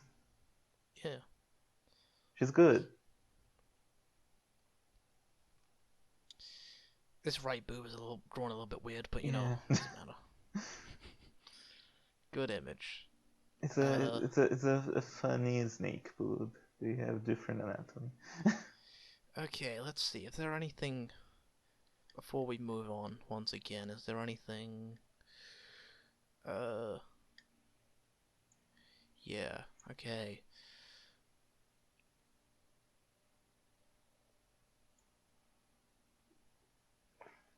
Oh, yeah. They aren't. Okay, the pharaohs spend most of their time having sex. They aren't stuck in their rooms and may even continue to assist governing the realm. Hmm. Okay. To stop an opposer from attacking a married pharaoh, the couple only need to show that they indulge in friendly sex together like a monster couple. The Apophis loses her will instinct to attack if she sees the pharaoh is already a lecherous monster. From Kenko Cross's Patreon. Oh then. Hmm. I wonder how much Cobra, money Kenko Cross is making on Patreon. you could quickly. I don't know that. I have not looked at his Patreon. The cobra-like head decoration the Apophis wears is not physically fixed to her head, but is on by magic, and is also not very heavy. Okay. Huh. Oh, there you go. A giant Apophis was one of the very first of the former Mamona lords. Okay. Oh, fair enough. That's Okay. it? Yeah, that's it. Alright. That is it. Yeah, nothing else. Doesn't really add anything really, to be honest. No, not Alright, really. on to the last go. Hope I get this number right. Yeah, cool. Let me Last see. goal of volume 2. Shiro Hebi. I cannot find Kinko Cross on Patreon. Well, I'll look this up later. So what do we think? Shirohebi. Yeah. Oh, it's the big white snake from Sekiro. Probably from Japanese mythology, but I remember it from Yeah, yeah, yeah, Sekiro. yeah. Yeah. Yeah, and I think the big white snake has shown up in a couple of things. Yeah. It's usually very big, which is cool. Yeah, Yeah, but what do you think of this? just Shiro means white, and she's very white. Yes. I can't wait for someone in the server to argue that actually this is more like a gray. I mean, there's some grey. You can see like There's the end of the yeah, tail is grey, yeah. But I yeah, think it's but more that's like shading, you shading. know? It's Yeah. called shading. Sorry, I love all of you, my friends. uh, yeah. This is a good design, methinks. It's good. I, you know, white-haired, mystical waif is always kind of alluring. Kind of hard not to be, you know. Notice how eyebrows are sort of shorter than normal would be. Yeah, Those are nice, yeah. really good. Yeah, it's I like how there's a little opening between the big bow and the rest of the skirt that shows the belly Belly button. button, It's cute. yeah. I like that. Like the scales going up the hips, Yeah. yeah. There's like a There's a snake pattern, but it's like yeah. one, so it's not, Yeah, it's not like egregious. just gonna wear a million snakes. There's a blue fire thing that she's gonna throw at you. I don't know anything about what kind of creature this is supposed to be.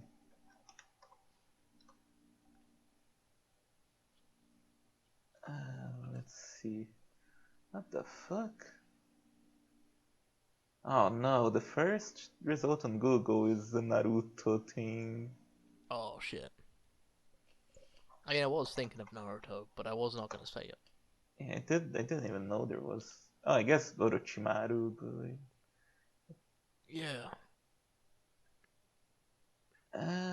no, I can't really find anything right now. There seems to just be a lot of Naruto, and I swear to God, if this is a Naruto original thing, it I'm gonna be so cannot fucking pissed. possibly be. No, it Like, can't be. No, because that's like very based on like ninja lore. Like the nine-tailed yeah, kitsune is a thing. So obviously, seems like there's a shrine for the oh, okay, good, good, the good. white snake, but I can't quite find anything about the snake itself. Well, it's a snake. It is. Shall we find out what she does? Yeah, sure, why not? Sexy snake girl. I like the snake girl. Good, good, good. Yeah, she's cute. Shirohebi, family Lamia, type reptilian. Habitat: the waterfronts, such as lake shores, marshes, and riversides of Zipangu. Nature devoted, mild, diet carnivorous, favors wild animals. Yum yum. I'm gonna.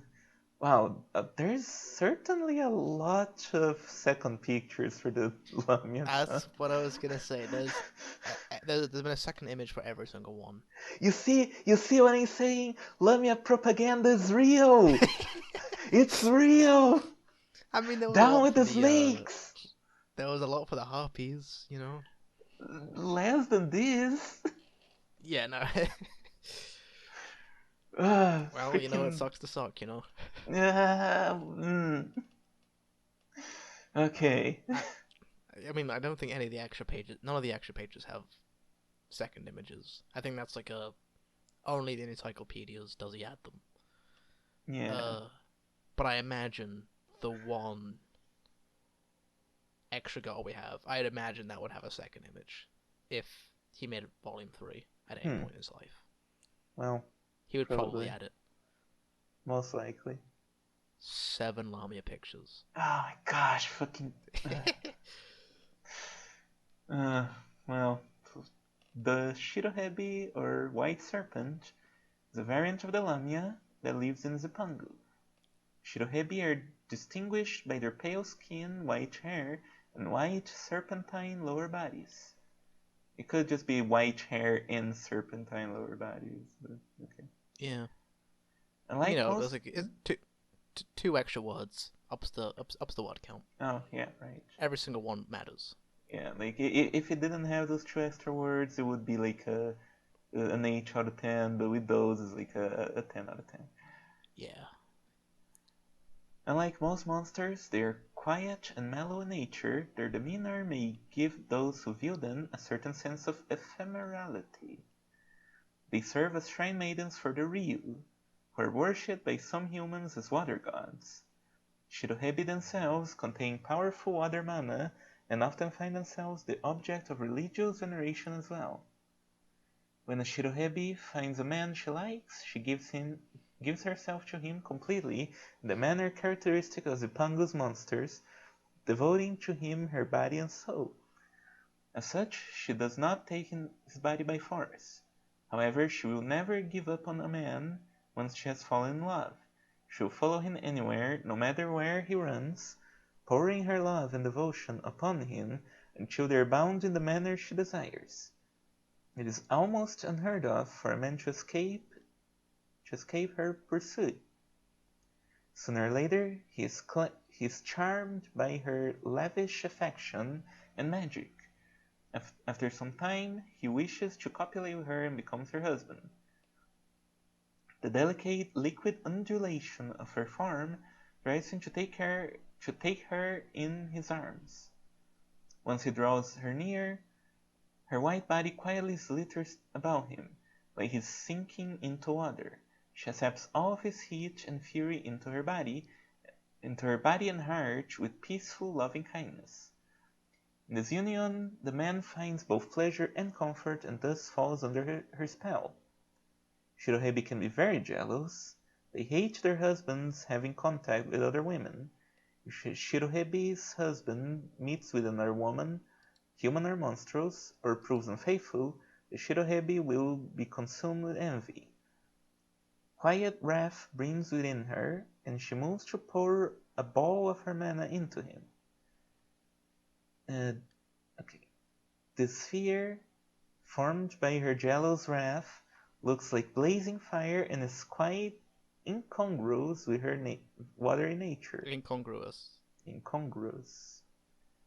Planted in the man's body, the fire of her jealousy ignites his body and soul from within with a maddening, violent need for her body. So basically, she fires a Hadouken at you. Yeah, a horny Hadouken, yeah. Yeah. The conflagration's urge cannot be satisfied by any other woman, monstrous or human. Only the coils of her body full of water mana and her sex can quell it. This gives the Shirohebi an opportunity to demonstrate how lewdly and bewitchingly monstrous her body can be. Her state is unimaginable compared to her usual demeanor. It teaches her husband through almost intolerable affection and pleasure, that she is the greatest female for him and that he needs no other. The intercourse with which she expresses this is unlike her usual peaceful comfort, like wading waist deep in water. Her lust is now like a bog, sucking him in as she pleasures him with ecstasy incomparable. She makes him a prisoner of her body so that he cannot function without it. Thereafter the flames never truly dies. It continues to smolder within him. He finds himself wrapped in her body constantly, thrust deep within and unable to rest without dousing himself in her water.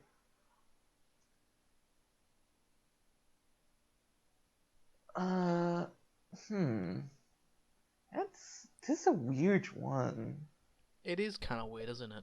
Yeah.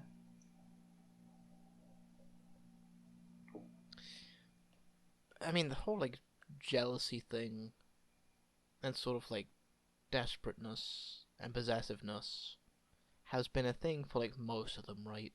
Besides for Yeah. the Apophis. And this was focused on that quite a bit. Yeah. It's pretty much the main gimmick here, I guess. It is that she gets so jealous that she'll fire a big flaming ball of jealousy at you. And then And you just the get kind flames of, cannot quench until you have sex with her.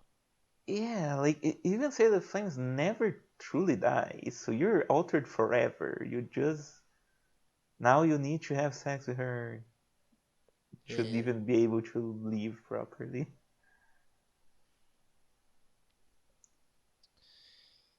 Uh,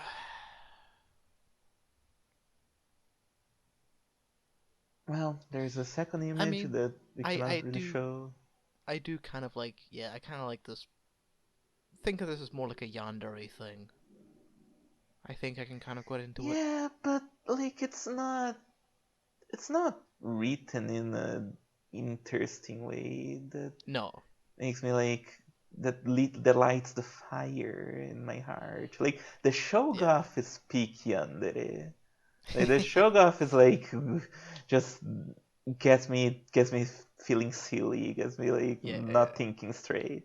This one yeah. is just Again, like hmm? yeah, Shogoff is one of the rare ones that actually think. I think like the writing of that like was good. There Yeah, was a lot to say, but like, yeah, it used all of its text effectively. yeah, for Uh, sure. yeah, and it's one of the ones in Wife too. This one, This one is just like yeah. it doesn't lean on her madness of her like trying to consume you. It just And yeah, she again, gets so again, jealous, she fires a thing at you, and now you're yeah. it's so easy. Just besides from the sex, what is it like?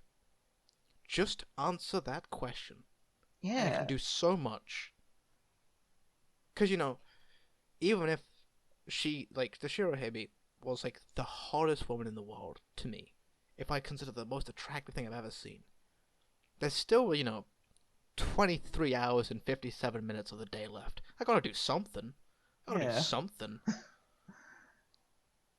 What a fucking! I'm not just gonna fucking roll over, and sleep, and fart, and fucking not do anything until I wake up again and have more sex. I'm gonna do. I need to do something. She is like a kind of a trad wife, I guess. Yeah, But I it doesn't really guess. lean on that very much, unlike other like the slime girl that I forgot the name of. Uh, fucking, I forgot the name of her too. I forgot the name of her too, but it's on my list. Where is she? Where is she called? Goopy friendly Neuro. wifey. Yeah, the Neuronago.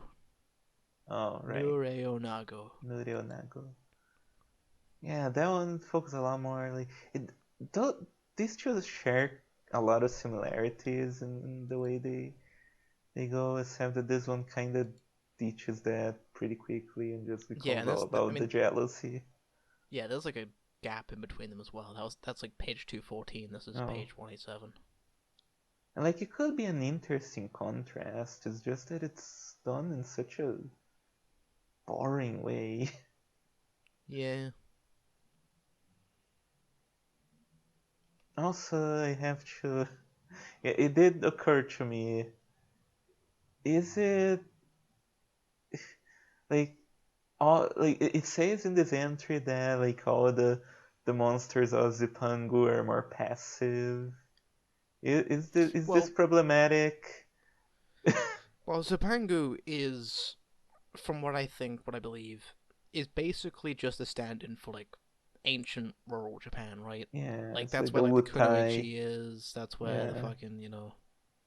That's why a lot of the yokai are currently like, and so there is this aspect of like all of the monster girls. They're still monstrous, but also they're like Yume Nadeshiko's like Yeah. perfect wives. Um, yes, they're more devoted, more yeah, mild mannered, more they're better at being wives and doing wifely duties, Yeah. which which which is fine, but also like it's kind of weird. Yeah, there's a. I don't know. I don't know how problematic it is to just be like, yeah, Japanese women, they're all like passive and wifely. It's like, At the very least, you could like try to like think of something, right? You could think of something to do with traditions yeah, and make that sexy. You can think of something of like she's supposed to be devoted and wifely, but actually she has this other side to you. Like the fucking Jorogumo is like the perfect example of like she has these elements of being like the fucking like Japanese prostitute, right? yeah, And but she has like the day face. It has the literal day face, night face, and like makes that into like a literal part of her past. It's like a literal thing. She literally has a day face and a night face yeah, almost, and it's like interesting. It's like really good. And so you can imagine like a whole life with her, and then like this, there is like, but it's like nothing here. yeah. It doesn't really play with that at all. It doesn't play of anything No. besides from sex Hadouken.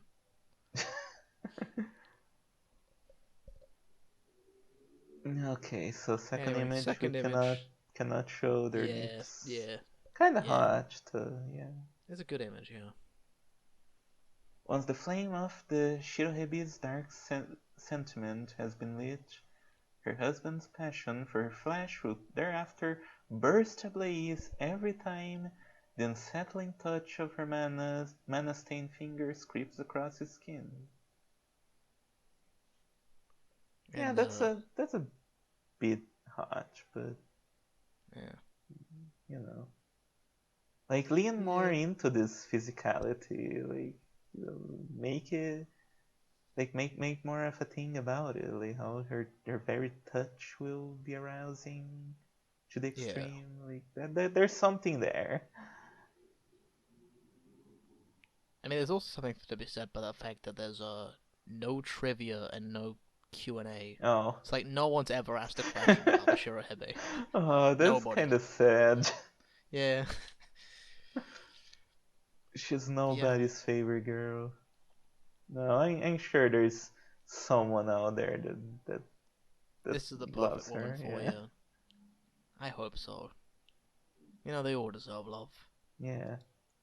Except for Even the the lava parasitic golem. slime, that one can Oh go yeah, fuck no, itself. no, fuck that, no, fuck that one.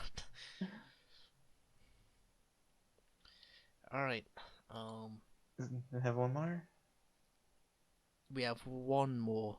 Though it is my turn to read, but I will still post it in the chat since this is Yeah, the extra one. makes it easier to see.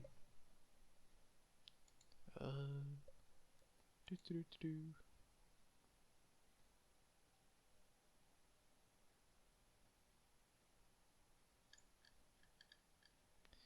Give me a second. Should have posted this already, but whatever.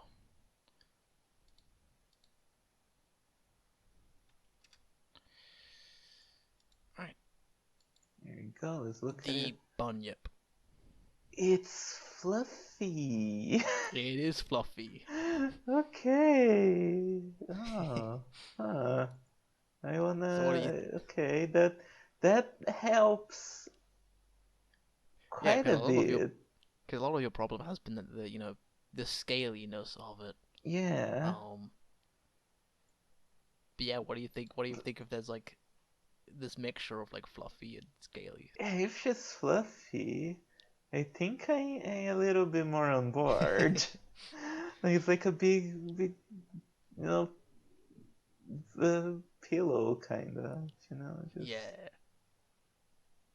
I can like see her hands are also like big, fluffy, like there's like claws and stuff, but she's also Yeah. yeah. What the fuck kind of creature is this? It's Bunny. Aboriginal mythology. Oh, I see. Um, Bunny.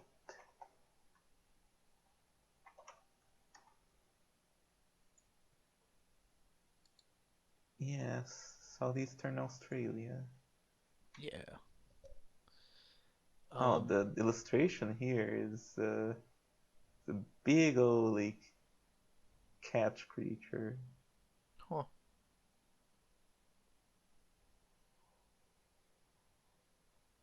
Yeah, I'm not gonna like I'm gonna read about this later because there's a lot Yeah. of things. Yeah. Let's look at this one specifically. Yeah. She's got big, fluffy ears. She's got like small eyebrows. You can see. She's got a big old hogue. There's not been many hogues, but Oh yeah, this one, this one she has it, which she's I always love. yeah, she's a shows that she's a little bit silly. Yeah. Expression looks like she's kind of quiet, kind of shy. You know, Yeah. it's cute. She has Yeah. like This a is big old good. mask. Yeah. At first, I thought like those things were like there's like these things that are like attached. I thought they were attached to like her nipples, but they're actually attached to the mask, as you Oh can sort of yeah, see. Yeah. yeah. Otherwise it would be like fluffy nipples, which I'm not sure how to feel about. No, no.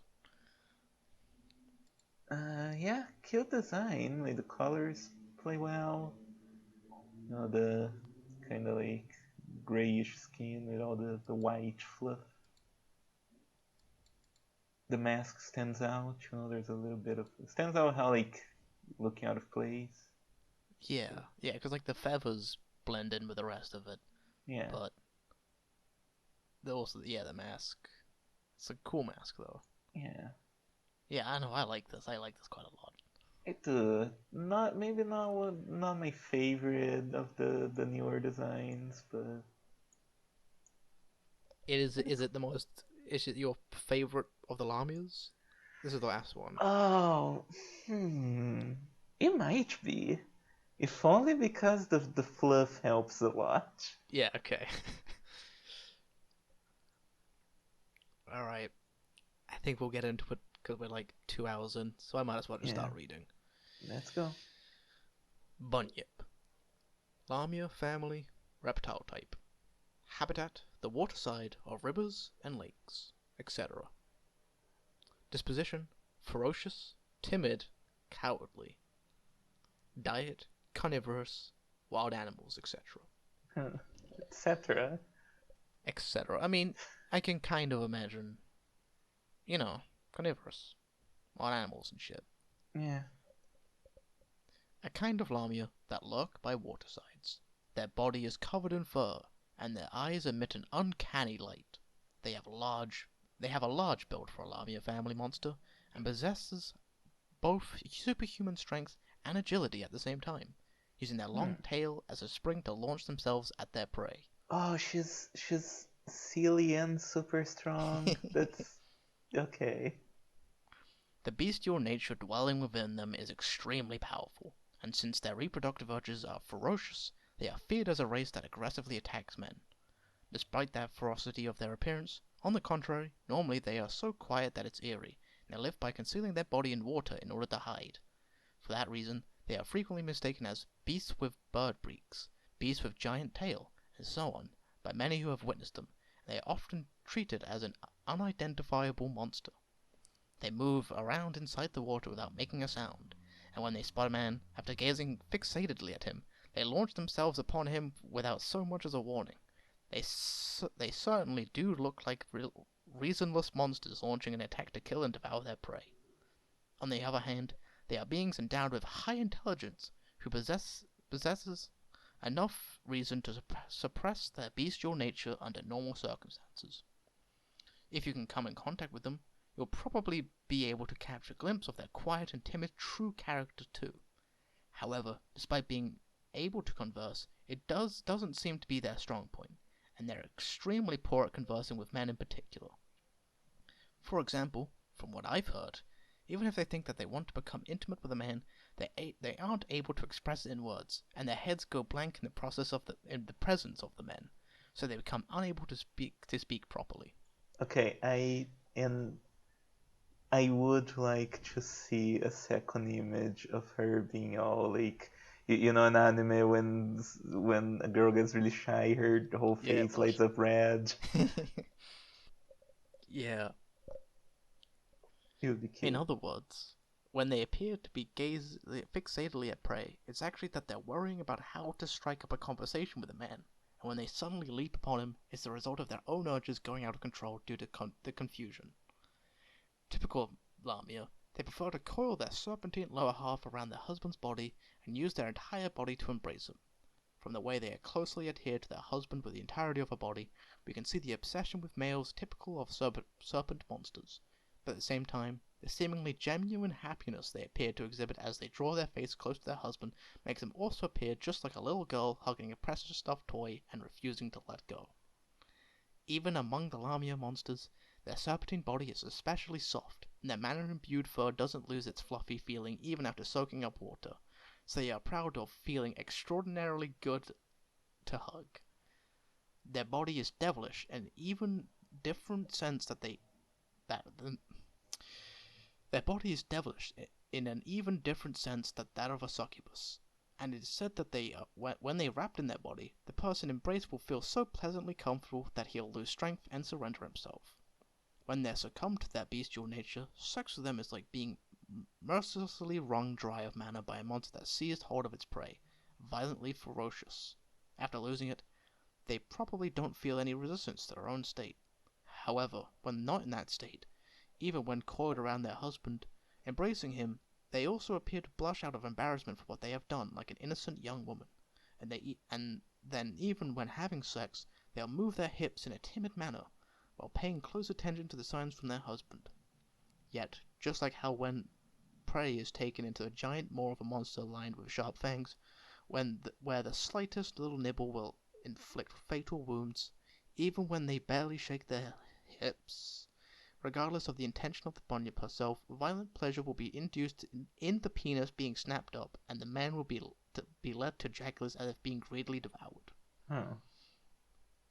Okay, that last paragraph is kind of hard to decipher in the way Yeah, it's written. it's hard Uh, to understand what it's calling I have no idea for. what the fuck it's trying to say. Yeah, You know hang on, what? let It me. doesn't fucking matter.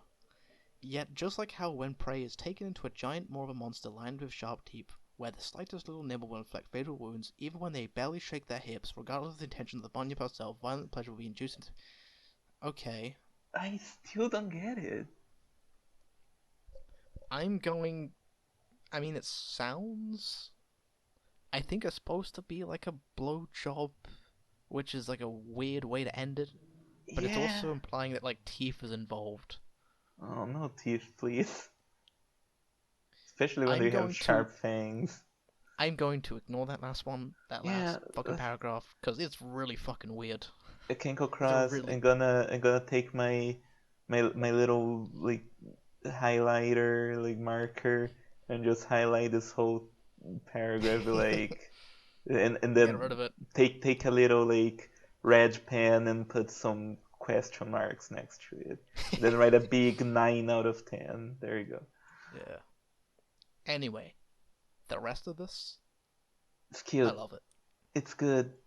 It's I really wanna good. hug this fluffy, big, silly, shy creature. Proud of feeling extraordinarily good to hug. Oh, that's such a good sell. Like it's hard not to uh, smile when you're just faced with a creature that's huggable.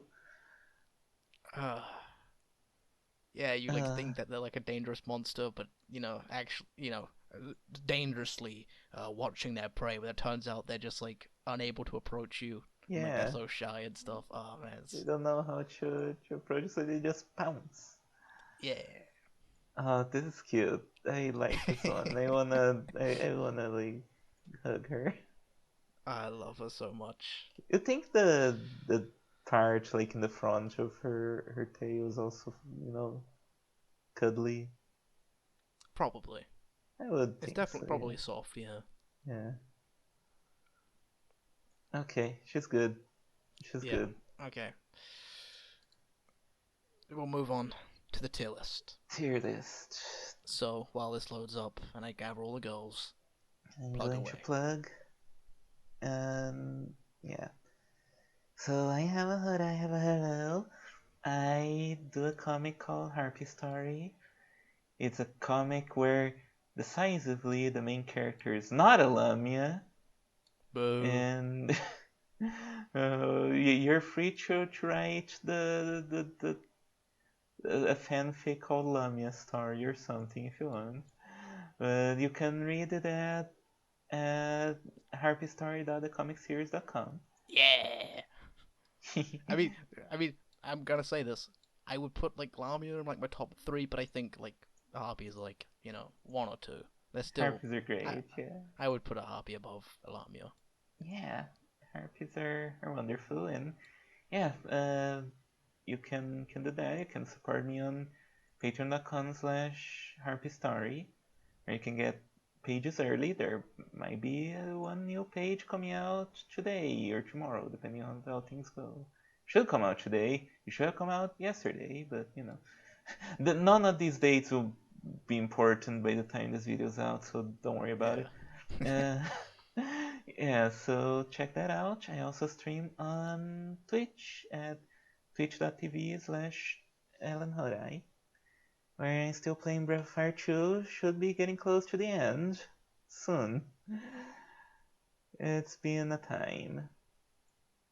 So before we go into the tier list, I Mhm. do have to I do have a follow up for Kenko Cross guidelines from last time.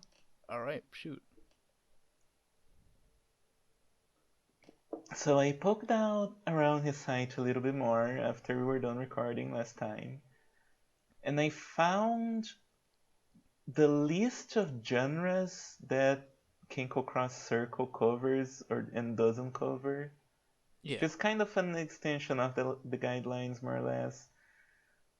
And most of it's like main fetishes like monster girls, reverse rape, Yeah. temptation, passionate sex, things that, like, if you've been watching You this you this show so far, you already know what to expect.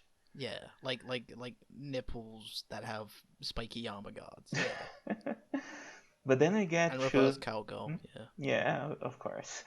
Then I get to fetishes slash elements not covered.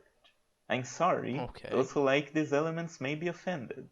Most of it is like a rehash of the prohibited genres from last time. Sure. There No are, NTR. No Futa. Yeah. yeah, there are two funny elements here.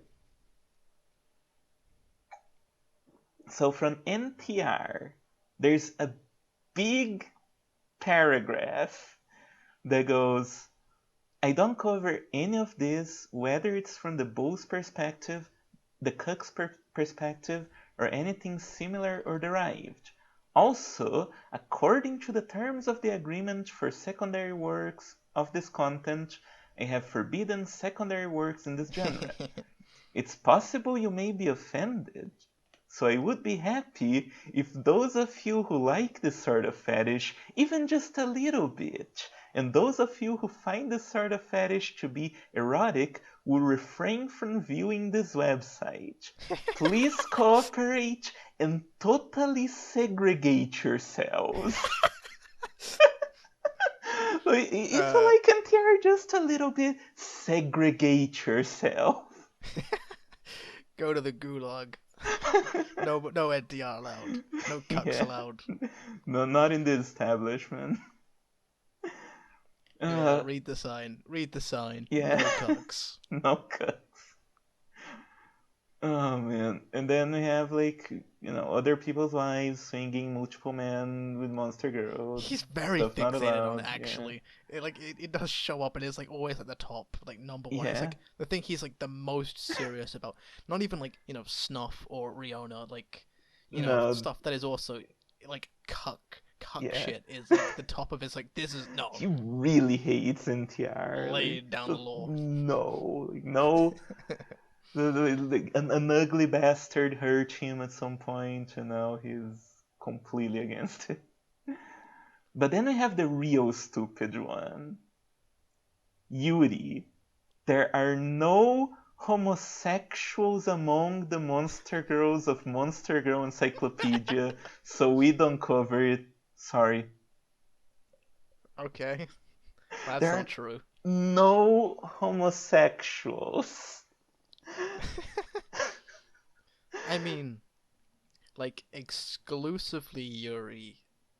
I mean, I think we've brought it up before. There is like subtext, right? Yeah. There is like there is definitely some girls here that yeah,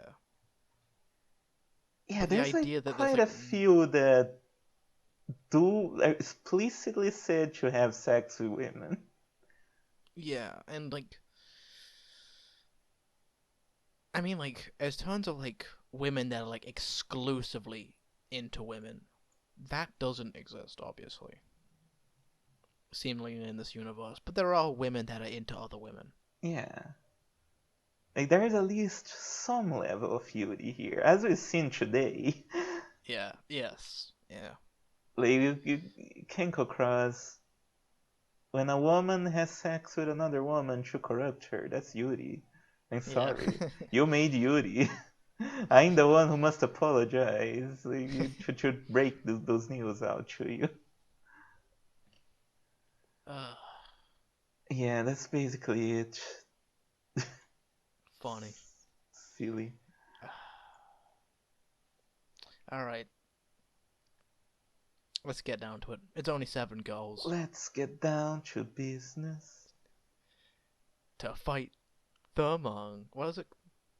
To I don't remember defeat the fucking thing. the Huns. The Hungs. Yeah. Yeah, the Huns. I have not seen that movie ever, but I've listened to that Yeah, song me, quite me quite a too. lot of times. I've listened to that song. It's good. Yeah. Anyway, Base Lamia, Lamia. Hmm. base Oh Lamia. man. Okay, this tier list is gonna be hard. I'm putting it right off the bat. Sex 2. To me, I don't feel strong enough to her for sex tier. You're gonna have to make an argument. okay.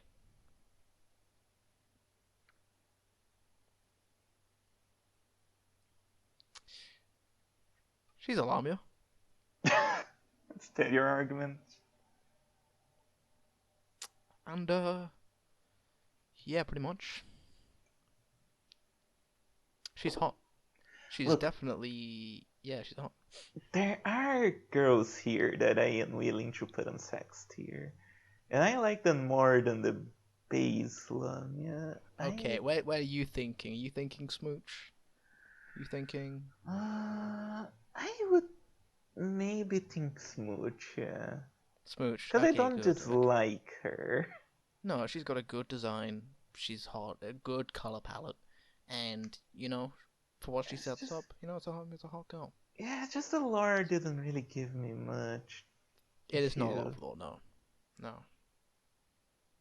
Like, maybe if the lore was a little bit better, I could be convinced for a second. But we'll, smooch and see where it goes. Considering the Arachne is also base Arachne is also in smooch, Yeah. it's fine.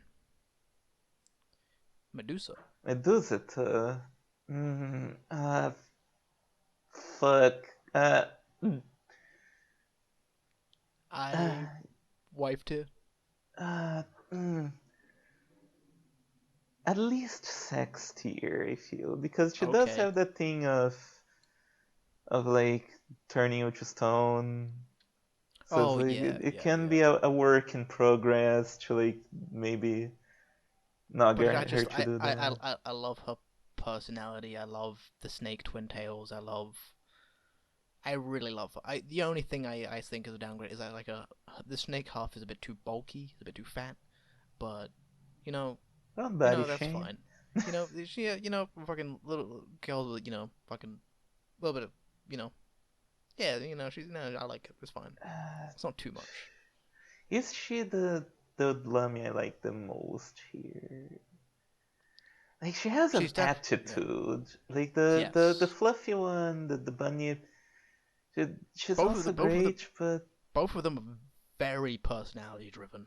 yeah, Like, and that's like what really puts and them up and very above. opposite personalities. Yeah. Well, yeah. Like the Uh, Medusa's also kind of she's also kind of shy and bashful, but she's like more proud and haughty and like oh refuses to yeah, show up. and Yeah, her snakes will emotions. show her true emotions, which is Yeah. cute. Yes. Uh, We can put her in sex too, I, but mm, I also think wife tier is also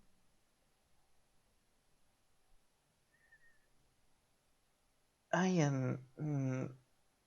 She makes a strong argument for like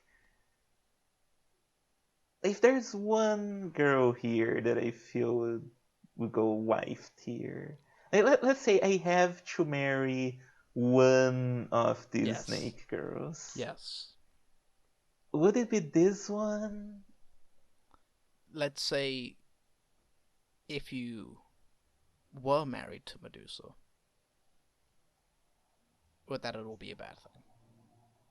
There's some turning to stone, but it's not like she does it. Like there's no like the gargoyle, for example, or the cockatrice. She will turn you to stone. Yeah. Like, but then Medusa, she doesn't have to. It's only because she thinks that that no man would want her. Hmm. Can I agree to sex tier maybe, and We then can agree to sex work too. from there? Like We can agree to sex too. kind of like one of those relationships like the pyro, where it's like we're just gonna start casual and see where it goes. Yeah, but definitely sex too, though. Yeah. Yeah. Okay. Echidna. Echidna I think's playing tier. You don't even think the having a bunch of daughters. You Yeah, don't think. but But then that's. it imagine these were your six kids. Oh wow, she birthed a skeleton. That's. I'm sure it didn't just eat a guy and throw it up or something. Yeah, that would make more sense. Yeah. Yeah, you have like a little Humpty egg. You have like a little autistic skeleton girl, a little fucking cheeky brat, demon Yeah, devil. the children aspect is cute, but she herself is really kind of a nothing. Like her I design is not great, no, that design sucks. and the But and, mm, what about going on the big adventure, traveling through the dungeons, fighting foes, evading traps, and then at the end of the day, it's having six daughters. uh, hmm. I don't know. Like the On, design really kind of brings honestly, it down. yeah, honestly, I would say not for me to be honest. I can't be fucked to raise children, to be honest. But Oh no, not right now. Not right now. I'm fucking, I'm fucking. I it got is a life to lot. live. Well, she has a lot of treasure too, so at least don't Oh need to worry yeah, the about that. treasure, the treasure. What Yeah, would you suggest? it is hard because I have no attraction to the echidna. I have a very hard fondness for the idea, the story idea that is there. I have a fondness for, and I would read. Maybe even potentially write it for $1 billion at the box office. Hmm. But actually, like if I went through all that fucking trouble to get to the echidna, and then had the trouble of say raising six very weird girls who cause a lot of mischief, but they're hard. At the end of the day, it's about family. Yeah. But herself, plain too. Yeah. Maybe even not for me. I would say playing because at least the idea of the children is cute. Elevates a little bit, yeah. Kind of like the Uh, Dampier, who's a vampire who's not a great oh yeah, design, but the saved. idea of the Yakodon kind of saves it. Oh yeah, the basilisk. Basilisk, I don't know where to put the Basilisk, honestly. She's not playing. No, She's kind of just. it's kind of hard to put Lamias in plain tier, to be honest, because they are like, monstrous. Yeah. In the same way that like slime girls and arachnes are. So it's hard to put them in there. But The lore of this one is I just mean, kind of maybe not even not for great. me. It might be not for me, honestly. Not for you? Yeah, like I don't want to like the whole poisoning aspect. Yeah, but the poison's not like that Yeah, bad. It's like yeah, just kind of horny poison. And she doesn't have yeah, a giant stinger. yeah. That's true. I don't know. Yeah, hmm. And for me, I don't have very strong feelings about this one. It can go either way. Yeah, I mean, I think is a good design, but it's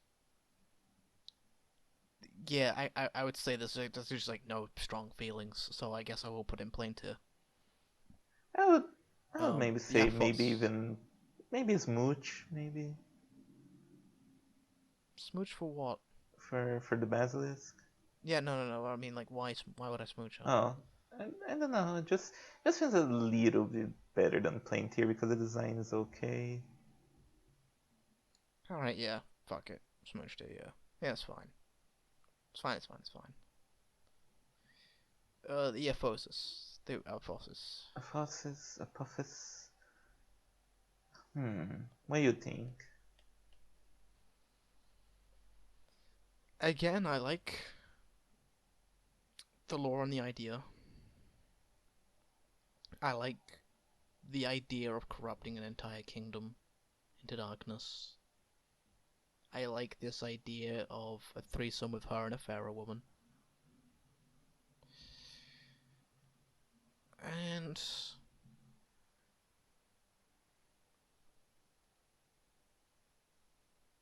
hmm,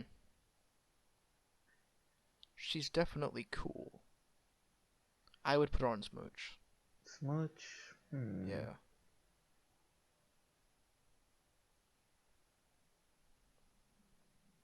Hmm. Yeah, I think I can agree to that. Yeah, like I don't feel super strongly about her, but yeah, I I do give it like it. Smooch. Yeah. Yeah, there's a lot I like about it. Yeah. The Shirohebe.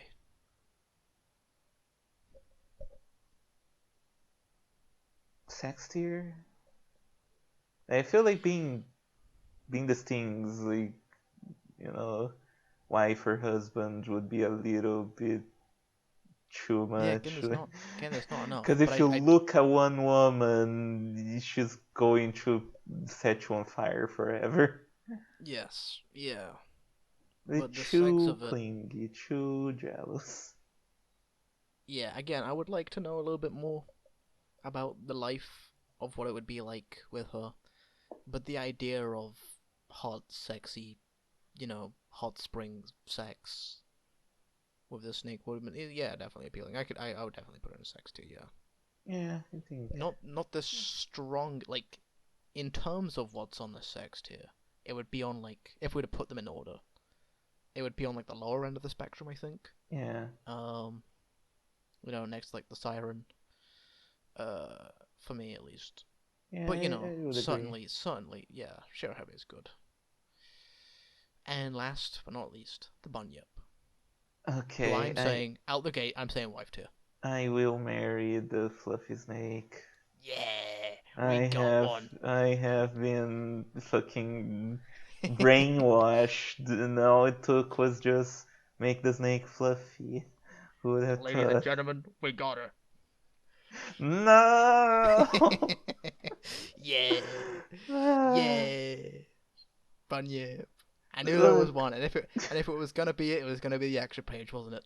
The fucking yeah, fucking extra page. Oh. Damn you, Kenko Cross.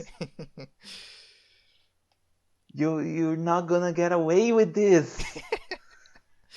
Yeah, we didn't even have any fucking like bottom tiers. Good. You see, when Harpy Story becomes a huge success, you're going to retroactively add a second page to the ones that you did, like that second picture.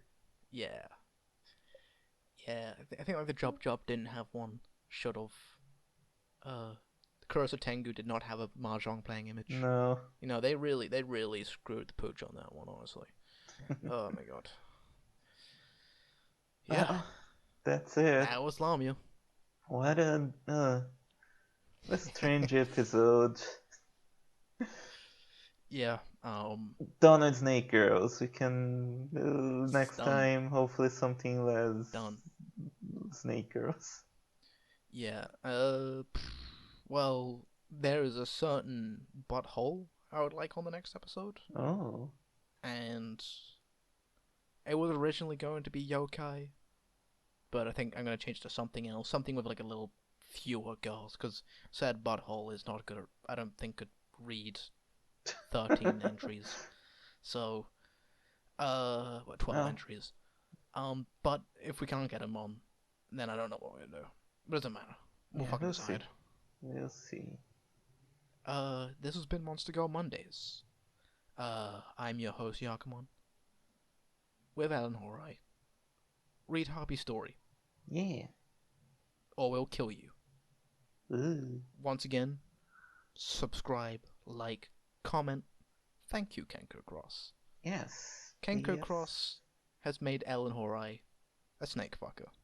God Thank you. damn it. Thank you. Thank you. I'll get you for this, Kenko Cross. See you Monday. See you.